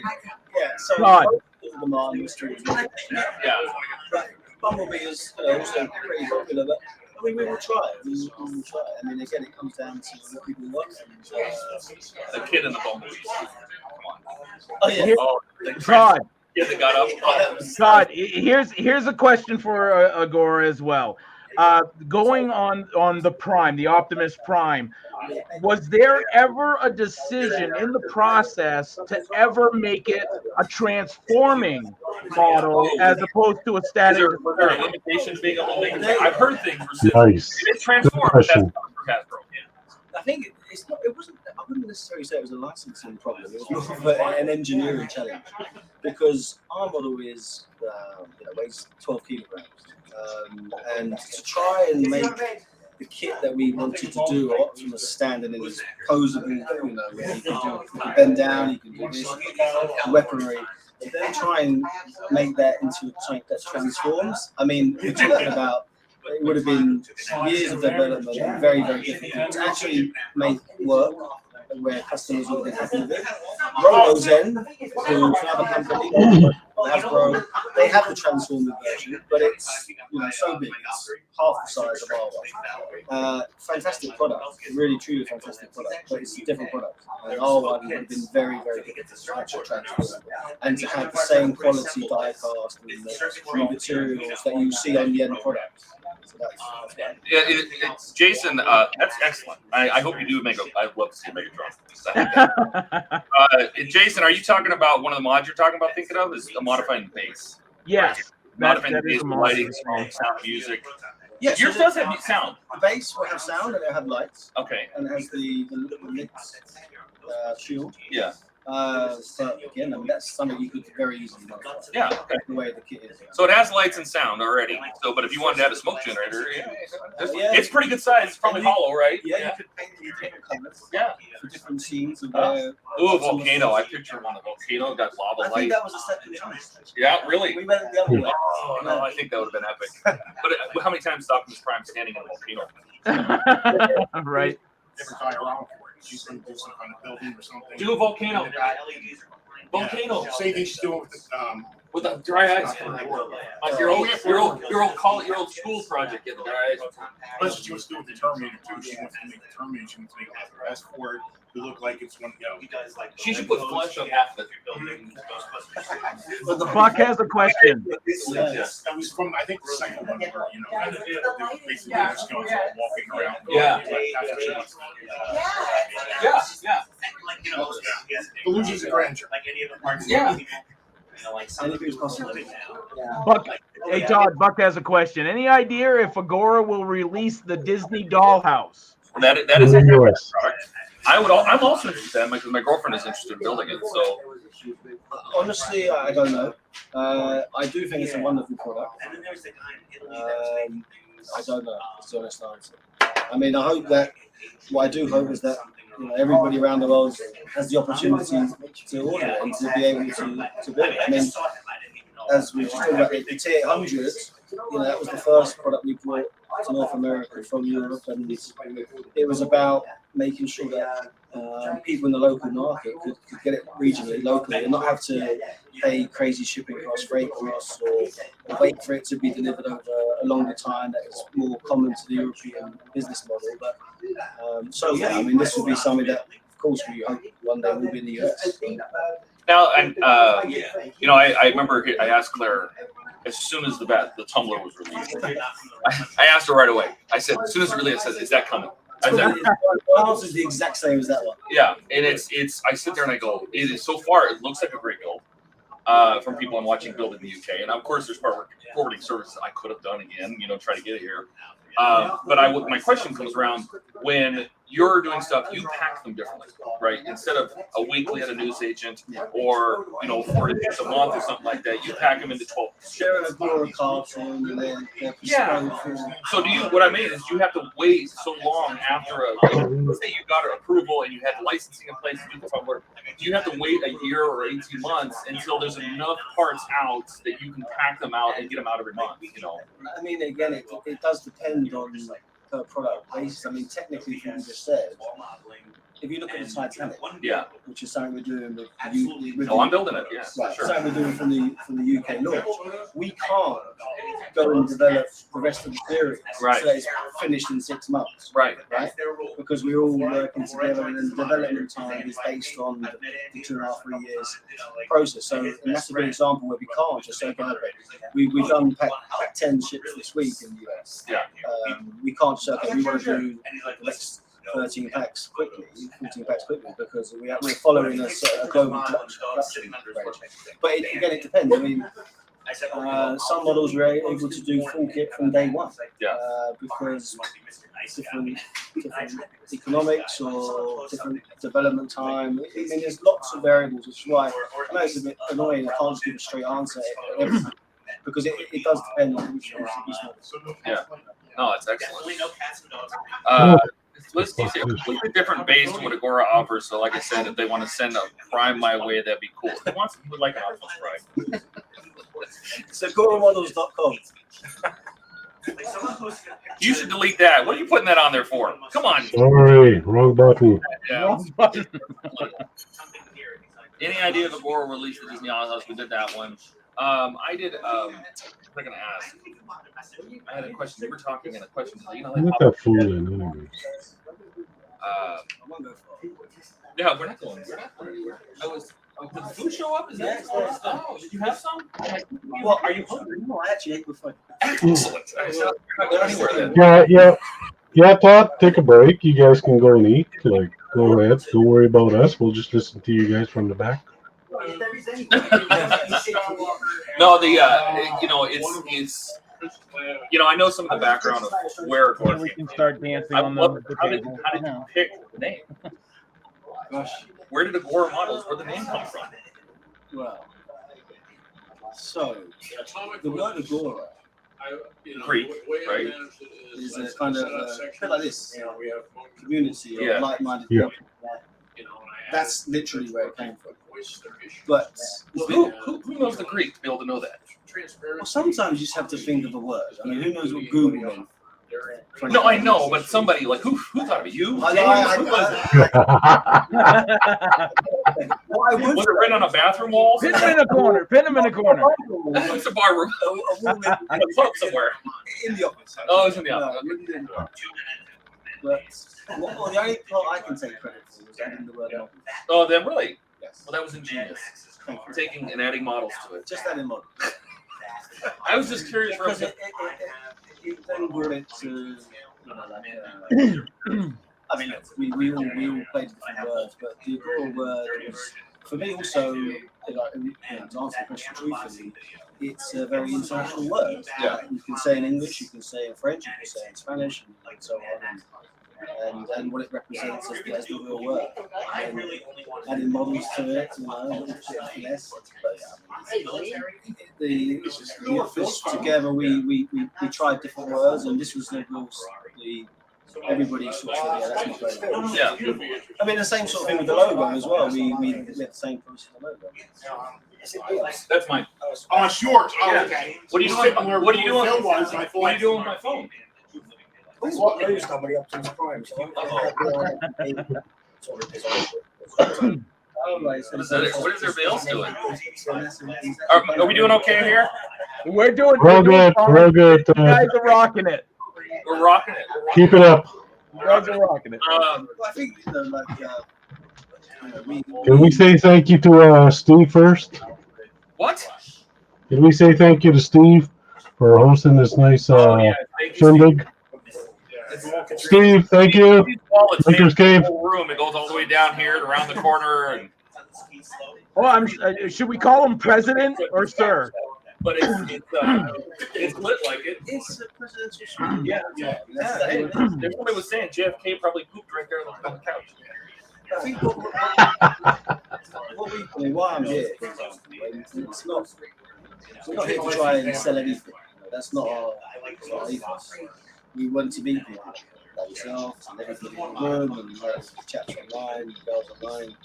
And I think that's what's a bit unique about Agora. Where, you know, we really are like a family business. We are customer centric. It's all about the customer and the product.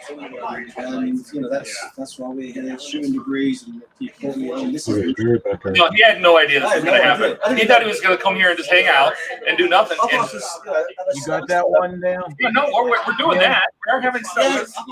Where's yours? You get your drink. Oh my gosh. How'd that guy come back in again? I don't know. Did that happen? I don't know. He rattling like banned him, but he came back in again. There you go. But it's almost empty. Where's Mark? We need more Stellas.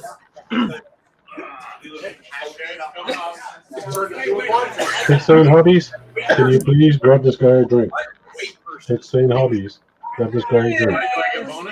Yeah. I'll give him a tip. I've just repurposed it. It's probably going to expense that. Shh. To us. No, it's the one thing I liked is and I know the background. I know the model space. You know where that started on that, and it was so interesting to see. And I noticed that you specifically don't really say artwork. You specifically say home of big scale modeling, and that's what it is. Because a lot of people don't realize Partworks is about buying magazines. The model is the character buying all the publishing, right? Because that's what Partworks were. They were publishing. It's the distribution. Yeah, and saying big scale modeling, I don't know, unless you focus on, hey, it's not about the articles, the magazines. It's here's the instructions. You're building large models. That's the whole thing. Yeah. And I know Wayne was saying, he's like, I ran into James and Liam when we were in California. You're the best. Here's a tip. Don't do that again. It's a bad start. Here's a tip. Don't take any wooden nickels. I'm not the outside crowd. Hang on a second. Yerby. So being I was talking about you guys in California. So he saw you guys in California, and I happened to be. It's funny because I happened to be in California a few weeks before that, and I specifically went to the Peterson for the Bond of Motion, right, and saw the Bond of Motion, and then when you guys announced your Bond collection, which I think is great, you got with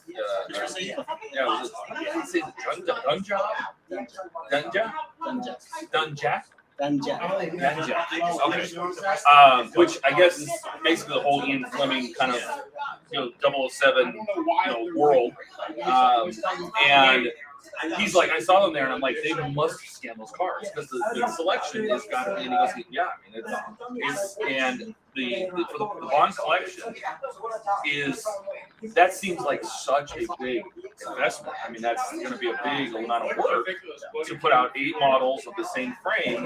When you know that Nellie's going to do really well, the DB5 is going to do really well. Yes, right. I think the DB5 will do great.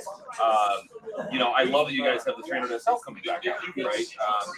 So that's coming back out, and you're like, to pick up where they left off, which is perfect because I know there's people that were asking about that. I think people can buy the full kit from IXO all day long directly, but they're not honoring the whole. We'll give you a discount code. They're doing it on the Willys and on the GTR, but not the 300 SL. So it's great that you guys are. And I'm sitting there and I'm like, you didn't miss much, Donnie. And then, are you doing a second DB5? Are you doing the Goldfinger one as well? Or is it possible that maybe those models might change? The original 8 that were pictured, is it possible that those might change over time? Or it's possible the order they're released in, or whether we do all of them. I mean, hopefully we'll do many for many years. Honestly, it's too early to say. I mean, the first 2 is pretty much. Well, you picked the right first 2. Yeah, it's pretty much. Nellie's a guarantee. I'll do Nellie. I'll build Nellie. I already built the DB5, so I don't need to build another one. But I think Buck is on here. And Buck, you want to do Nellie, right? Where's Buck? I know he's here. Did he leave? No, he's muted. He's muted. I would do little Nellie in a heartbeat. Oh, yeah, he said he would do Nellie in a heartbeat, right? Wet Nellie, not old. That little Nellie, right? Wet Nellie, yes. Absolutely, I want that one. And I mean, look, I've worked in Partworks since I was a teenager, literally. Yeah. And it remains very, very close to my heart. The whole industry, everything that I met. D'Agostini, Eagle Mark, everywhere around the world. I have the privilege of traveling and meeting people all over the world. Amazing community, so many skills, so much knowledge. But the world did change. Where in Europe in particular, we would go to the kiosks to buy our magazines, which had the cover mount, which we would call in the trade a CMC, which is the cover mount. Is that the one that's on a card? So it's on a big cardboard card? It's on a big CMC is on every issue. So it's always a cover mount collectible, even on the magazine of issue 42, we still call that CMC. Oh, okay. The backing board is referring. Okay, all right. We would call that new backing. So when it's sealed with the magazine, it's got a part on the front. That's a big blister. Yeah. Okay. Okay. Mr. Fusion says, is it a different DB5 or the same as previous release? 100% brand new. Yeah, brand new. So I know Granny and Partners did the original one for Eagle Moss, and I think I asked her originally. I said, "Is this going to be a recarry of that particular one? You know, are you going to re-release it or are you going to modify it?" And she's like, "No, it's brand. It's like everything from the ground up is all new. The parts are not interchangeable. You know, that's the way it goes." Yeah, it's completely brand new. It's a completely different kit. Which is, you know what? In some ways, it's good. The instructions were terrible on the kit. They were awful, and the colors didn't, the paint match didn't work. You know, there's parts that didn't work. Ejector seats and things. There's a lot of things that left to be desired. No, it's also from No Time to Die. It's a different movie. Oh, I know. So I mean, but even then, so even the older one was from Goldfinger, yeah. So even there are their own differences as well. So it's a completely new. So is it? I know in a lot of the pictures, if you search "No Time to Die" DB5, you know, obviously the headlights are down, the guns are out, but it also is full of bullet holes. The windshield's shattered. Is yours going to have that ability, or is it something that's going to be a nice pristine car and it's before it went into battle? I would say that the customer will be able to choose There you go. how they wish to display the Okay. I like that. The battle damage option. Now, here's a question for the entire market, I guess. Do you find that it's more vehicle heavy nowadays in the parts work industry? We're focused on vehicles. I don't know actually. I think there's quite a lot of characters. Come on in. You saw the chair. Let me see it. Yeah, you can see it. Yeah, I moved. You can sit on the couch. Let me see, Mark. You can see with there's Iron Man, RoboCop, and Alien, Optimus Prime. They have the Batman statue in now. They do in Europe. That's right. So obviously cars. For Agora models, cars is certainly a key sector because we just love them. I mean, it's all about what we like in house and where our empathy is, our emotion is, and we just really we feel we've got a very good ability to produce the best car models in the world. Technology is moving on every day, every year. Obviously, James Bond vehicles, most of them are going to at least start cars. The second one for submarines, a bit different. But and that's going to be able to do both ways, right? Nelly? It will be. Maybe not transform, but you'll be able to display a wheel. The wheels with these big wheels off, put the pins on or something. We're working on exactly the details. Yeah. To be honest, it's a little bit further away. Yeah, I mean, we'll go back to the cars. I think, to be honest, we want to make models that people want. So we kind of have to follow trends and demands. We have for the next 12, 18 months, lots of more cars. Yeah. I can say that. And all I can say is watch the space. Sorry. Because we have to. When we announce something, it means we Agora promise. It means we're doing the whole thing. We have to be really sure, and we have to be sure that people want it. And so it's a little bit different. But yeah, there's more than cars coming, but cars are still obviously a great segment for us. Well, are you guys with vehicles? Are you guys keying in on say movie or TV shows, or maybe just the oddball, like say a Dodge Viper GTR? I knew you were going to say Dodge Viper. That was. I'm just saying. I want a Dodge Viper, and I'm like, you ask him. I mean, honestly, it's a mixture. I mean, obviously the 007 license is clearly a franchise, but the Corvette C2 and maybe other cars in future won't have a particular movie franchise behind it. So it's a real mix. Honestly, it's either or. Yeah. Well, because you have the Eleanor, right? Somebody has the Eleanor, and then the other one is the Super Snake, I believe. That's you. Yeah. Right. Super Snake. And so then the Super Snake really isn't attached to a franchise. What's that?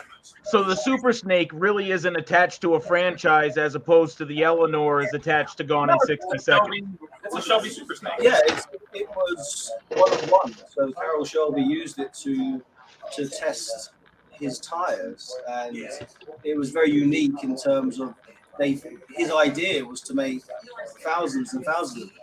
They ever only made one because the cost of having it to run was just they would have probably closed down within a year.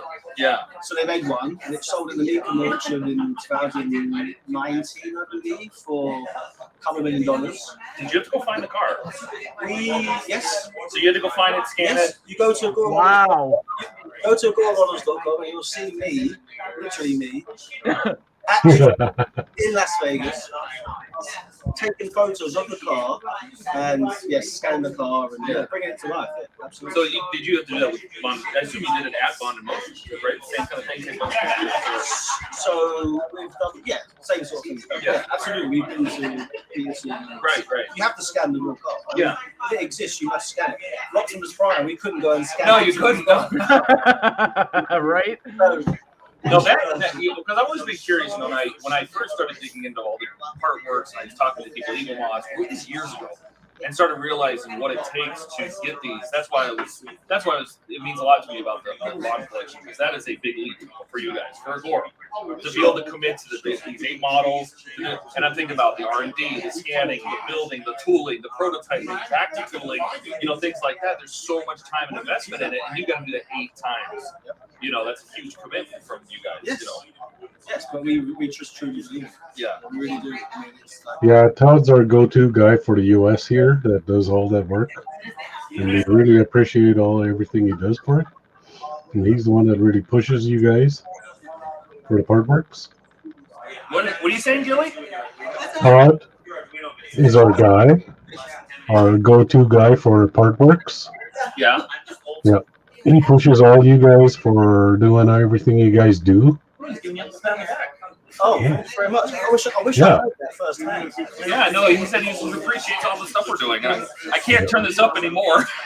I turn it up. I know. I'm sorry. I got a little voice. Yeah, he's our sexy Canadian. So he's like, yeah, I like that. No, it's all the smoke up in Canada. He's covered in smoke. He's up there lighting fires. You can't hear him. Well, I do really appreciate that. Thank you. I mean, yes, as you're saying, with the 007, it's a huge challenge, and the one that we're really, we're completely committed to, and we know we can make it work. We know the economics well. We're a sound business. I mean, I don't want to talk about other businesses that have suffered in the past, but we're different. There's only one. I mean, I'm just saying, because the reason I addressed that point is because I see quite a lot of, is Agora going to be another? No, I know, that's exactly right. And that hurts me because it's like, well, that's, but not just because one other companies had something paid. It can happen to any of us. Well, I think the market and the audience, the customers and everything, real sketchy now, right?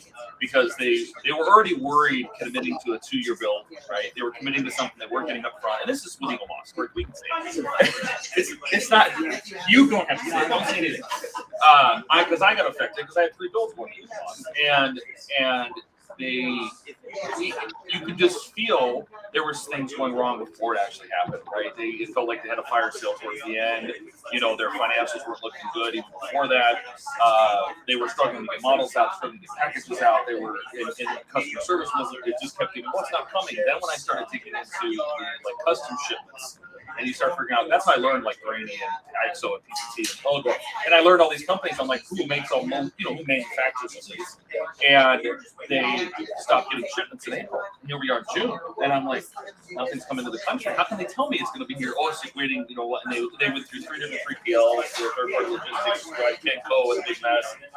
And so you kind of felt it was coming. And so people were on edge, and then it blew up, right? And so now when I think just a couple days ago, we felt Agora was pushing out a new site. They were building what I knew was coming, but I didn't know when. And they were kind of changing on the fly. There was some panic. Oh, there was panic. The forum started panicking. And they're like, customers saying, "Oh, it's Agora." It's like, we're just trying to change our website. I know. We're trying to do it at the best time possible. Yeah. Maybe like a Sunday night or something. No, it doesn't matter. Panic. People are like, is the Titanic instructions disappeared? Are they going to stop carrying it? Is it gone? Is it over again? Oh, yeah. Yeah, no. But people are on edge because of that, and I think that makes it in some ways harder. Yeah, which is why it's actually an opportunity like this is quite good to adjust that firsthand. We're going nowhere. I mean, we're only going up, and we're going to make more models, and we're going nowhere in terms of anything negative happening in that regard. We spend money to improve our website. Yeah. We want to improve the My account, and that is something that customers complain about, rightly so. Yes. You know, what pack number has been charged for exactly? I mean, of course, you can try and work. Well, shipping numbers, tracking numbers, everything in one place. Well, to be fair, even Fanhome didn't have it like that to start with. Everything kind of came to it. Eagle Ones never had it. Model Space was, thanks to you, was at least something like a PHP kind of here's some basic stuff. Yeah, and then but now you're starting to see that being able to have your own account, see your subscription status, see your payment status, change your payment. Saves your CS, right? Saves customer service. People don't call in to change their address or something. It's e-commerce. It's yeah. Stuff, right? We want to change. Sometimes I like stuff being delivered to the office because I might be home, right? So I change my shipping address. We're not going to be Amazon over there, of course we're not. And we'll probably always be chasing the tail. I think most businesses will be. But customers should be able to make these basic changes in their account and see their tracking numbers and see what exact pack has just been charged. Especially because with Mets, we have customers that build more than one model. Yes. Yep. So they need to know the Euro 11's been charged and the Porsche 10's been charged. Yeah. And that's what we're working on. And trust me, Fanhome still doesn't do that. It's so difficult. Yeah, Fanhome. I get an email that says D'Agostini. First of all, it doesn't say Fanhome, which confuses people. Good answer, because I was going to bring that up. Well, so much for the Iron, but it doesn't tell me it's for the Iron Man or it's the Eleanor. Or you know what I mean? And if I log into my account, I can tie them together. We want to get to that way where you log into your My account, your portal, and you can see everything. Let me ask you. Is it you? No. Because you used to do it. Is it you or is it Dave? When you say is it me in what way? Well, you guys for Model Space, you kind of were involved in that part. When you say so, I'm saying that you behind the keyboard may help you making that happen. Well, with you and James, or do you hire a whole IT department now? Oh no, in the tech is of course we're running the tech. Yeah, we're trying to improve the tech. Yeah, if it's you. But when you're at work every day, you're like, okay, if this, then that, No, if else. I am not a coder. Okay. Todd, here's a question from Buck. Is the alien page going to join the main page? Right now I have to go to a separate site and can only track payments. So the alien page is on the new portal. Which is by core models, right? That's a little different. Yeah, but it's on a different My account. Oh, okay. So the two will merge. So you'll see Alien and you'll see your Shelby Cobra, for example, all in one environment. So at the moment, Alien was on the new site. So it means you have to log into the new portal to see your details. Whereas if you order the Titanic, you won't see the two on the same page. I got you. But you're fixing it. But we're fixing it. You're too quick. Me at the pandemic, I knew myself bodily took off. Took my mind and stress away from it all. Yes, I agree. I got into Partworks because of the stressful situation. And there was things in my life that were spinning out of control, and I couldn't do anything about it. And I was just along for the ride for a while, and I started to go away. And it was nice because I could build a little thing that's done, I could look at it, and I felt like I could control something. And I could hide away in my little lab, my little workshop for a while, and that spun into other things, the 300 SL and the DB5, and it kept growing and growing and growing. And then I'm like, I should write articles. I should write pages. So there were so many YouTubers already, and I'm like, I'm gonna be another one, no subscribers, and I'm like, I'd take forever to get to the point. I said, but let me do what I do best, which is take pictures and photography. And I said, let me get into writing how-tos. I used to do that with years ago. And I said, let me get into that. And I started to build text. I have 16 of them now. Juan Ferrari is number 16. And I'm sitting there, I'm like, oh, this is going to be insane. Like, this, the Nelly's going to have to get done. I would love to do the V8 Vantage skis and I'm like, oh, I got to do that one too. I'm like, oh, it's a lot of work because I'll take 1,700 pictures of a Titanic pack, right? So I'll do one time on Titanic, have 12 to 1,700 pictures to go through because I'll take 5 pictures for every step. Focus, lighting, shadows, wherever I am. I take a bunch of versions. It takes a lot of work, but I like it because I can get into the details. When somebody's showing it on a camera, especially like black on black. Hey, Munchkin, how's it going? And it's like a black screw on a black part. almost impossible to see webcams don't want to take it up. But I can get in there. Hey, Dan, how's it going? I can get in there. Also, sorry, what the previous gentleman just said. Can you throw Jason's chat back up there? This one. Yeah, Yeah. It's Jason has a great point actually, because that site is very close to our heart, mental health in general, and you know we know how therapeutic the actual art skill of it is. And one thing I've learned, being so close to, which is obviously that part of the business, and being so close to customers, is that we get so much feedback. Exactly what Jason said. How, you know, when the Agora works, which it does most of the time, you know, the manufacture on time and the experience is great. We get the most wonderful feedback about just like this, how much they enjoy doing what they do and how they enjoy sharing with the community and how the great feelings they get from it. And that's something that's been really most, honestly, most rewarding things about it. You really enjoy the art of. Oh yeah, the assembly is. I love building, but after they're built, they become a problem.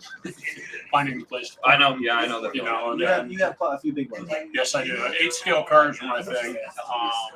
Well, anything big, but 8 scale cars I've fallen in love with, and you know, I built the Ferrari when it was coming from Italy, and I finished it, and it was amazing to get it's just so. Now, I heard about the doors can be tricky. Yes, the doors. You got to be careful with the doors. Like I heard, put the doors on before you put the front end on to make sure they work okay. Don't put the don't fall technically now. Are you guys going to change the instructions a little bit to help with that? Well, we're rewriting the instructions for that one. Okay, good. So I heard that a lot of people are just saying just leave the front end for later. Just make sure the doors work, then you can put the hood on. The hood assembly.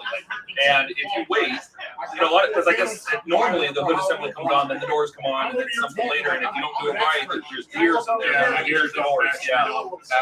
So we built that Ferrari in house.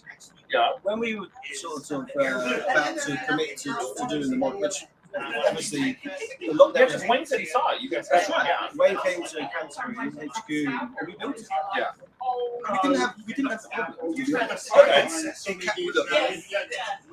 Maybe because we knew after the event. You know, like if you were building. Yes. No, that's what I mean. It's hindsight 2020, right? Right. So you can look back and say, I know what people did wrong here.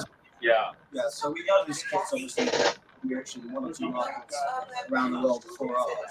But I mean, that's the beauty of being able to bring such a wonderful model of integration to North America and to the UK and other markets. But yeah, we do try to learn from the Yeah. What is the future looking for the North American market? We get a lot to see and want. I agree. Don't we all want stuff? Yeah.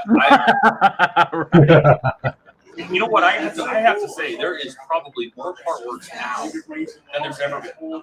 And if you look, especially looking at Japan, which has a huge market, way bigger than North America, way bigger than UK.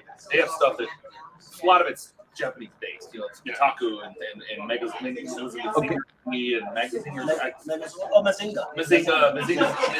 and Megazord, and there's a bunch of stuff. They're doing tests for some Hondas. Yeah, a bunch of no, the NSX, the old one, the new one.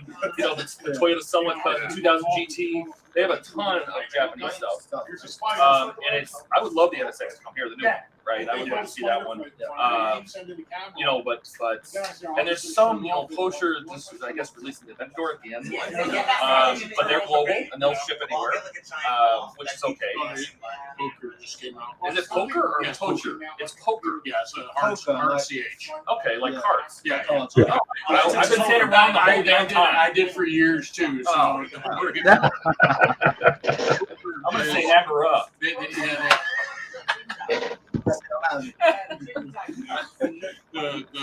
So when is Agora going to start putting out Airwolf? Oh yeah, no. So, Oh. Come on. I have told her Ouch. on occasion. She's like, if you could build anything, what would you think? And I have like a top 5. I said Johnny 5, which is huge. Every person I ask, Johnny 5 is always one of the first things. So I want to see Johnny 5. half scale, and then a half scale be a the third scale is here, but if you do the half scale, you put robotics in it, at least you can drive around, right? Put some rotors in it. But from what I understand, a lot of people are like, it's never going to happen because they never made toys. It was a flop in the market. It's changed hands. It was TriStar, became Columbia, became Sony. You know, who has the licensing? And then of the controversy of the white guy playing. That was the whole thing about, well, we want to keep the short circuit kind of under the rug. We don't want to bring it out again. But is that really true, or is it just, you know, we brought Johnny 5s to the show. I don't know if you saw that. we saw that. Right. We had a 4 set of 4. Those were made by, I think they were made by Morgan. I can't remember his last name. Morgan. And he, from a Cobb custom builds, and he made those for us. And I said, if you make them, we'll take them and put them in Wonderfest. And does that say? We'll get to that in a second, Steve. And they are Jason. And I said, why doesn't anything ever done that? What a great artwork that would be. A fantastic artwork, and people ask for it all the time. And because there's no toys, there's no market. They would never make toys. They thought the movie was going to be bad, and of course, it went up against like Star Wars, like The Empire Strikes Back or something. It was a terrible weekend for it. It became a cult classic later, but it was too late, right? The toys never happened, and so finding anything that had anything with Johnny 5, the same robots, anything was just terrible. And then they did the second movie, and everybody's like, "Well, they we'll watch the movie. Why can't I get one of those?" The problem. You know, you're still in your top 5 when you've spoken about one. So you're Well, that's number 1. Number 2 would have been Airwolf or at least a helicopter. Now you have teased a helicopter. There has been a video of a helicopter. It does not look like an Airwolf. It does not look. It looks like 5-bladed, which makes me think like a Sea Hawk or something. Yeah, it's more of the Seahawk. Right, or another movie like Blue Thunder, right? Something like that. You think an Airwolf would be huge because it's another movie vehicle, television vehicle. I said the Nebuchadnezzar, which there's one out in the room, the Nebuchadnezzar's hovercraft from The Matrix. I think would be great because it's got a lot of lighting, it's very interesting build, and you make it big, you know. And then that was a one and done thing. It wasn't very good and I movie. said a train because I'm a big locomotive. I love trains. I love the UK. And yes, and the trains have been part works before. Right? There's a lot of trains, the Mallard and the Mountain and the CH1. A lot of them, and I said, why couldn't you do the big boy, right? The Union Pacific 414, which is the big boy with a tender, which is now running the rails again because Union Pacific just restored it. It's the largest steamboat in the world. I touched it. I drove to the Golden Spike event in Provo, Utah, and put my hands on the train. I'm like, you know, and I How said, about maybe just motorized spatial rocket booster, launch pad, and everything? Didn't have to drive on the track, but something in a 132nd scale or something. In Japan, a couple of them were the track driveway. Well, the ones you can buy, you can buy it as like a model train. There's plenty of them, right? D51, the model space. Yeah. Yes. So I mean, the trains are out there, and I said, why not the big boy? The most famous. Yeah, I mean, not necessarily maybe in the UK, but in the US, I mean, the big boy is the locomotive all the time. Years ago, when I first got on with Dave Cassini, this was 10 years ago. We had the D51 model space. Yeah. And the US Big Boy was every train guy that came up said, why didn't you guys do that? Yep. And it would be an amazing kit.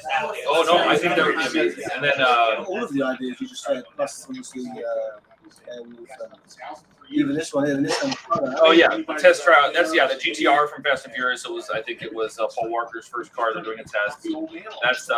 That is DeAgostini. Yeah, that's DeAgostini. My guess is if that trial is successful, that again DeAgostini is going to come through Fanhole if it makes it out. Now they do have the 143 Street Furious collection already. They have the Dodge Charger already. So I imagine if that comes, if that's successful, it's going to come out through Fanhole. Yes. So, which is great. I mean, you know, to help us the fusion designs, it's great that hopefully will be more to market. I mean, it's you know, whether Bora does it, One does it, Hachette does it, it doesn't matter. I mean, we just want great models in the market. I mean, look at our forum. We've got lots of models. We want our modelers to. We're not supporting. You know, you don't support Aurora. You support the industry. You support the hobby.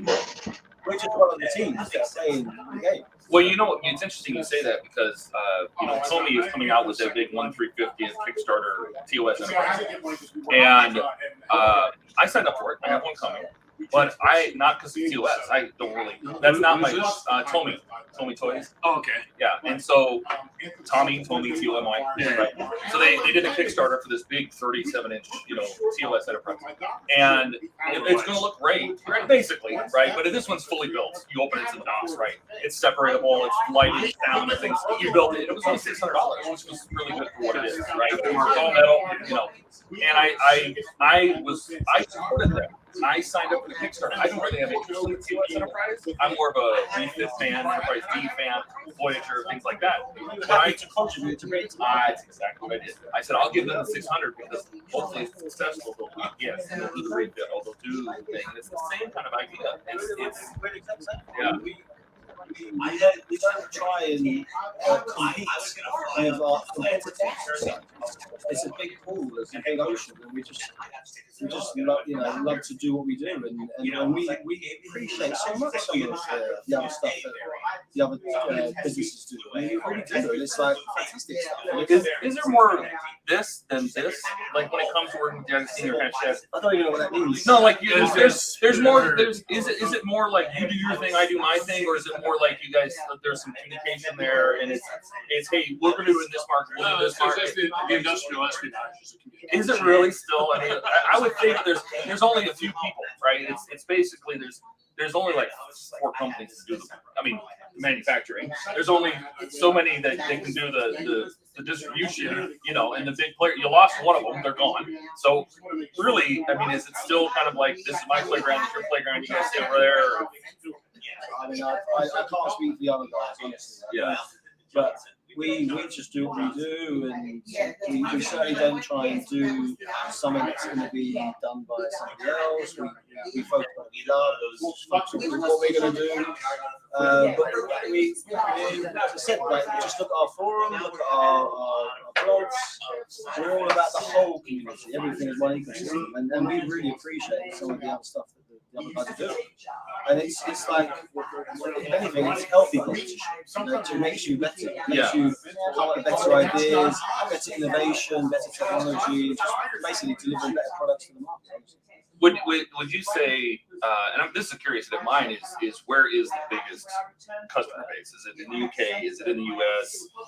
Like when you're going to release something, is it you notice differences? You're like, this is really successful in the US, not so much in the UK. Or... Again, it depends. I mean, look, as we spoke earlier, in Japan, there's some particular models that are just really launched in Japan. Yeah. They're just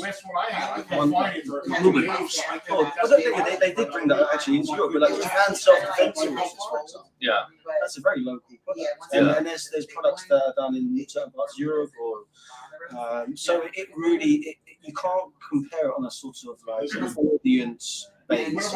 Or in Japan, for example, I think there's still more in retail. Sorry, Liam. Can I step in for a second? In the US, it's really obvious, right? Yeah. From our yeah. The U.S. is the largest hobby market, but artwork is an emerging industry. And that's why I asked that. Like if you say, oh, I'm going to release something, and it's let's say it's a U.S. more based product, like you're not going to do very good if you bring a lot, right? By the way, the Axini releases, right? They have a lot of Target, they have things that are they have the fake things that are in Russia, and that's great. They got big. And they're huge. Well, yeah, right. But it's now. Would that do good here? No. But I'm more interested, like when you have a customer base, and you're like, is Partworks where you have the most amount of people that are really in the Partworks? Because U.S. not a lot. It's growing, but it's not where I would say all your Partworks builders, most of them are U.S. I would think they're probably in Europe, or France, because it seems like, everything that happens in Altaia is just like crazy. Everything's happening in France, which is just another branch of Altaia. It's another branch, right? But they seem to do tests there. That's why they always do tests. And Hachette is also French, and Well, I think personally, if you look at our collection of models, most of them have a good one, Mr. Fusion. Are something that would be. Good night, Jason. Thanks for coming, man. Are something that would be popular in the US. Yeah. So we will probably only bring something to market if we know it's going to be popular in North America. Yeah. Not just the US, my bad, North America. So Johnny Five, Airwolf, Big Boy. They're all James Bond. James Bond. That's right. Huge here. Transformers. Yeah. Like Corvette. Oh yeah. Cobra. I mean, come on. Yeah. NFDMY. NFDMY truck. Okay, all right. Just making sure. You look a little uncomfortable there. Sorry. But he had to be like in here with us. Well, I definitely post. Oh, well, that's okay. We can't hear either. If he doesn't throw him on this, Well, I'd be able to hear you guys. Yeah. Well, I'm trying to speak up because I don't know how well this is coming across as audio, but there's a lot of noise going on, so I can see you can hear Steve. Yeah, the peanut gallery back there. Yeah, the peanut gallery. So. But yeah, I think North America is clearly one of the biggest. It sounds so silly to say this, but one of the biggest emerging markets in terms of the model kit collectibles over subscription model, which is again very European legacy. Right. Yeah. It's different. And I think a lot of maybe the hesitation of the North American market for artworks is the lack of immediate gratification. It's all because yes. Correct. Correct. Getting the Sprue Brothers notification that your product has shipped 15 minutes after you place it. Well, every time you see any post from, and it's not just Agora, this is any post, fan will post something, and people are like, $2,000 and takes 2 years? Yeah.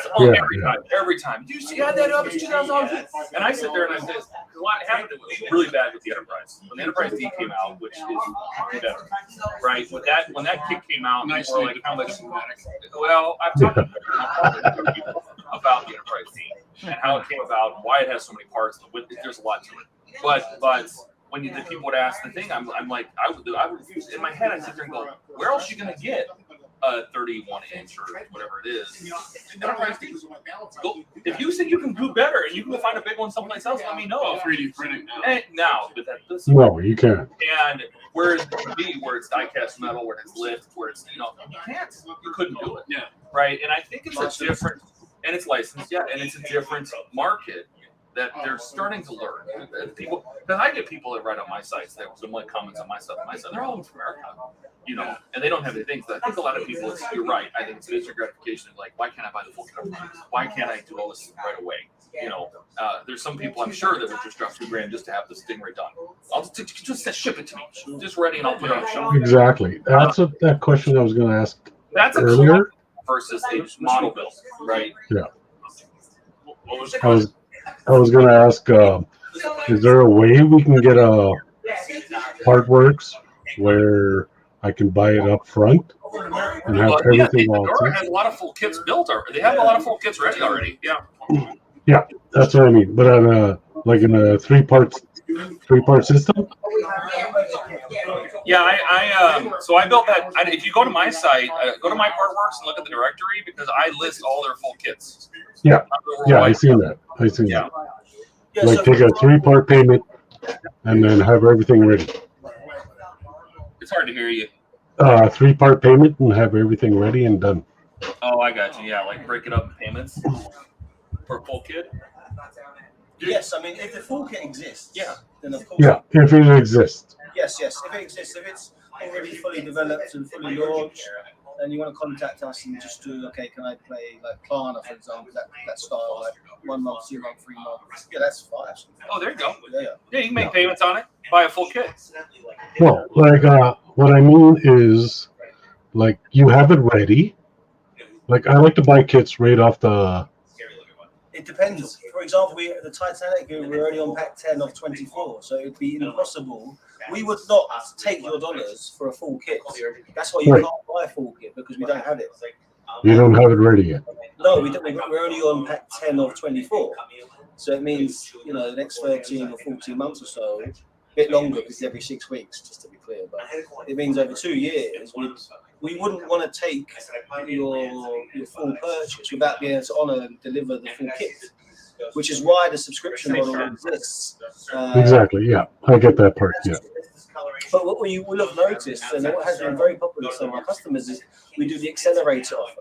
So you could buy the first 6 packs in one go, and then you're on a 6 monthly subscription. So, for example, let's choose La Ferrari. In a few months' time, we'll have the first 6 packs available, and some of our customers might be finishing other builds, other companies, or even with ourselves. And they'll be like, they can actually get La Ferrari, the first 6 packs, and suddenly that's condensed into a 6-month build. Yeah. Which is, and then again, the full kit, we have, I think, 10 full kits available now. Yeah, there's one. FDNY, Leopard, Zero Fighter, I mean, this goes on. And that's worldwide. Worldwide. That's anywhere in the world, yeah. I mean, there's some limitations. There's a couple, I think, that are like no Italy or. Yeah, that's probably but, licensing issues. Yeah. Were you thinking more along the lines of completely built up or full kit? Yes. Yes. I'm the kind of guy that likes to. I'm the kind of guy that likes to be like. I know I'm a small guy. I'm just one person. Gilly, you're a lazy bastard. Put the model together. Yeah, I know. I like to be out there. I like to be one of the first ones. You know, of a certain person that likes to have a certain channel that says, "Oh, I want this, but I want that done, and I want to be the first." I'm one of those people that like to have the first kit out and have it out done, but it takes me a while to get it done. He wants to be the first one to say, "Here's your love ride." Exactly. Thank you, Todd. Well, I'm sure. I mean, there are people that have other people build the models for them. Where? Gilly can do it. He's a perfectly adept model builder. I mean, I'm not the best model builder. I tell that very honestly. That's why you're in management. I love e-commerce. I love models. I love the models. I love the finish. He said last night that Excel is what really gets him going. You love Excel Excel spreadsheet. He opens that spreadsheet. He's like, "Ooh, yeah, that's sexy." Yeah.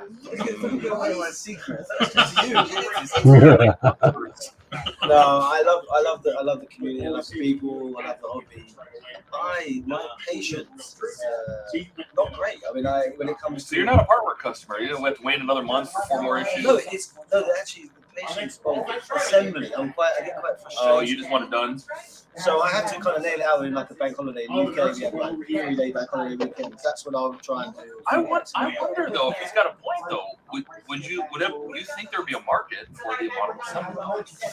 And a little less. Maybe it's instead of $2,000 it's $1,500, but you can just buy the model and ship straight to you. But there's essentially models anyway. It would be more though, because we only have the kits. So somebody has to assemble the kits. Okay, well, I mean, so you can't subtract $500. No, I know. But, anything it goes. No, but Mark's got a lot of time. He'll put them together. And no, Mark does not have a lot of time. General Lou. Yeah, I've seen before. General Lou can do it.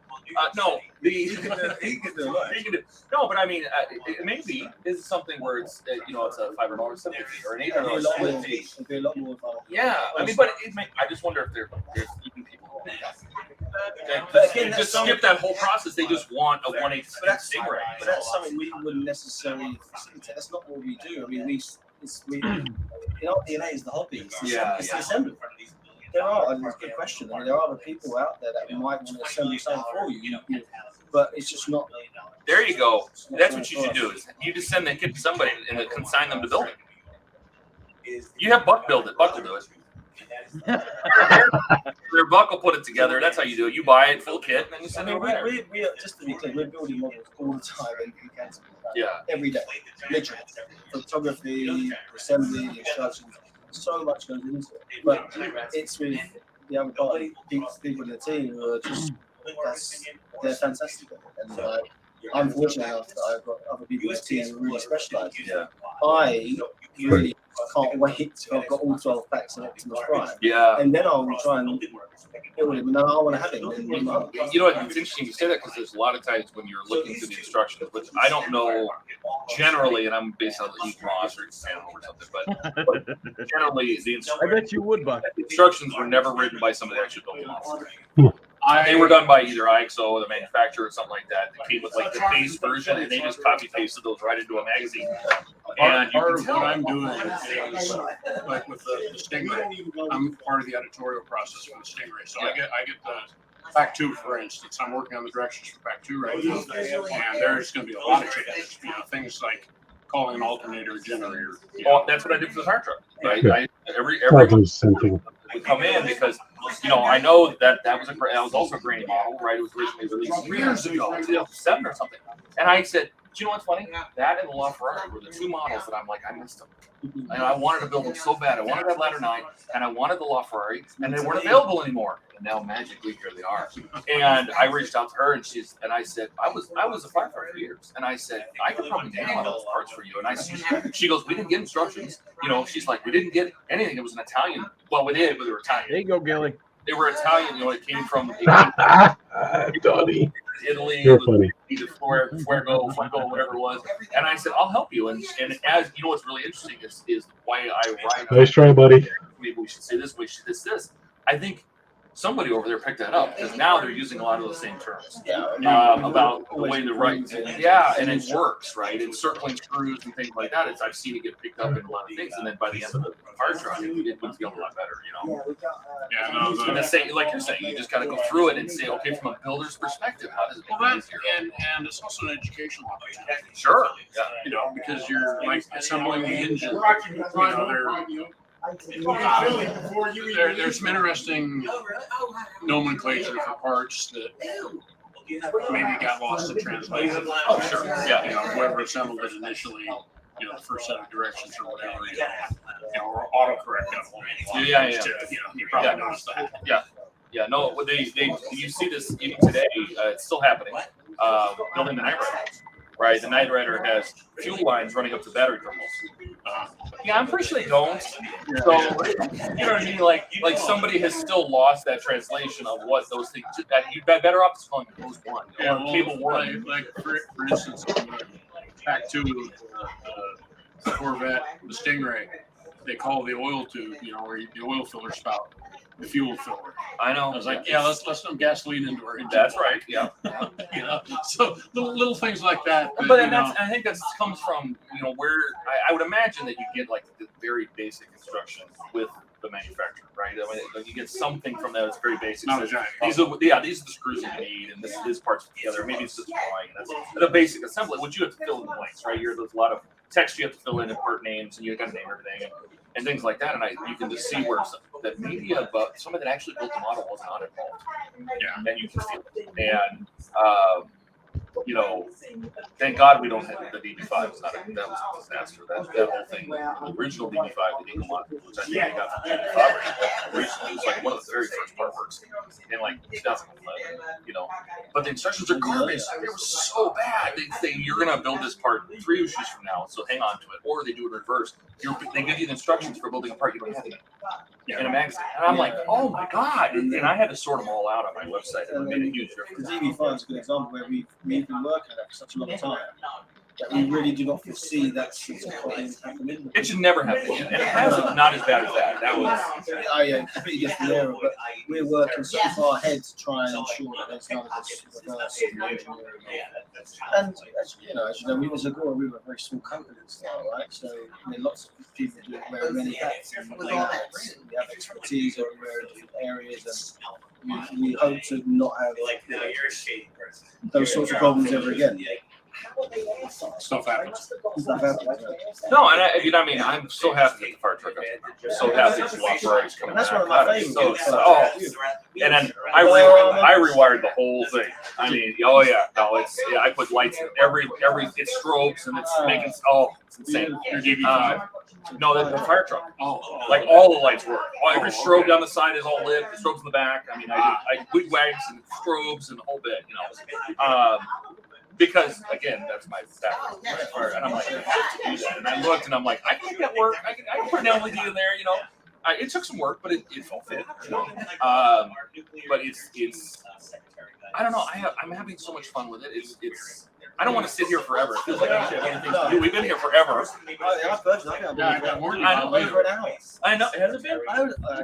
It feels like it.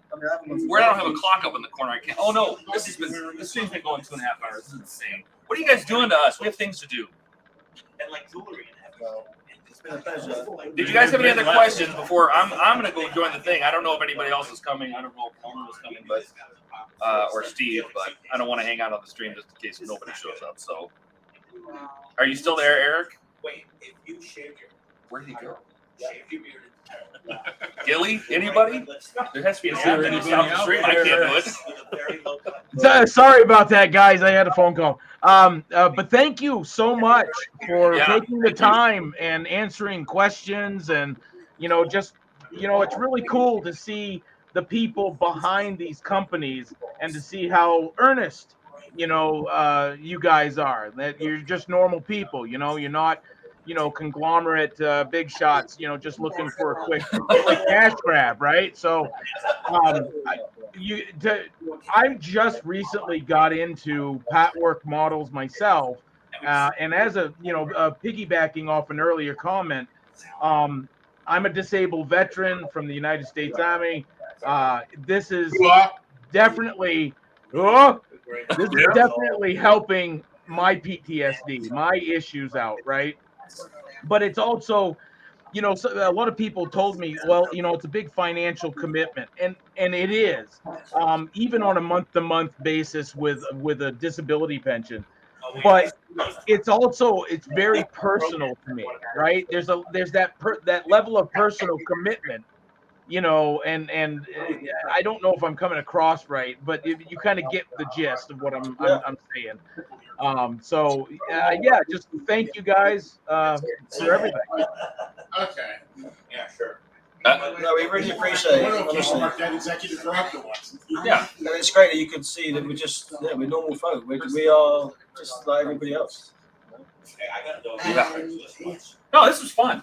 This is fun. You had no idea you were going to do this, did you? No, we didn't either. She seen the look on his face, so I said, "You're up." We normally do our streams on Fridays in the evening in the U.S., and then we do another one Sunday afternoon for the U.K. So they can join. And next time I'll join my video. What's that? Next time I might join my video. Come on in. It's we anytime. A link. And no, so so this was a special one. We normally would have done a Saturday night, but they were last night. They're like, we should do it again tomorrow. Maybe we can pop into the room and see everybody. Yeah. So, but it was fun. But we're gonna go enjoy the party. So. All right, guys, have fun. Right. Thank you again. We'll see you. See you around. Oh, hey, it's just me. What the hell? Why is it just me? Now it's not just me. All right. Any last request? I mean, words? Oh, Buck just dropped. All right. I guess I'm left holding the bag. Gilly, have a good one.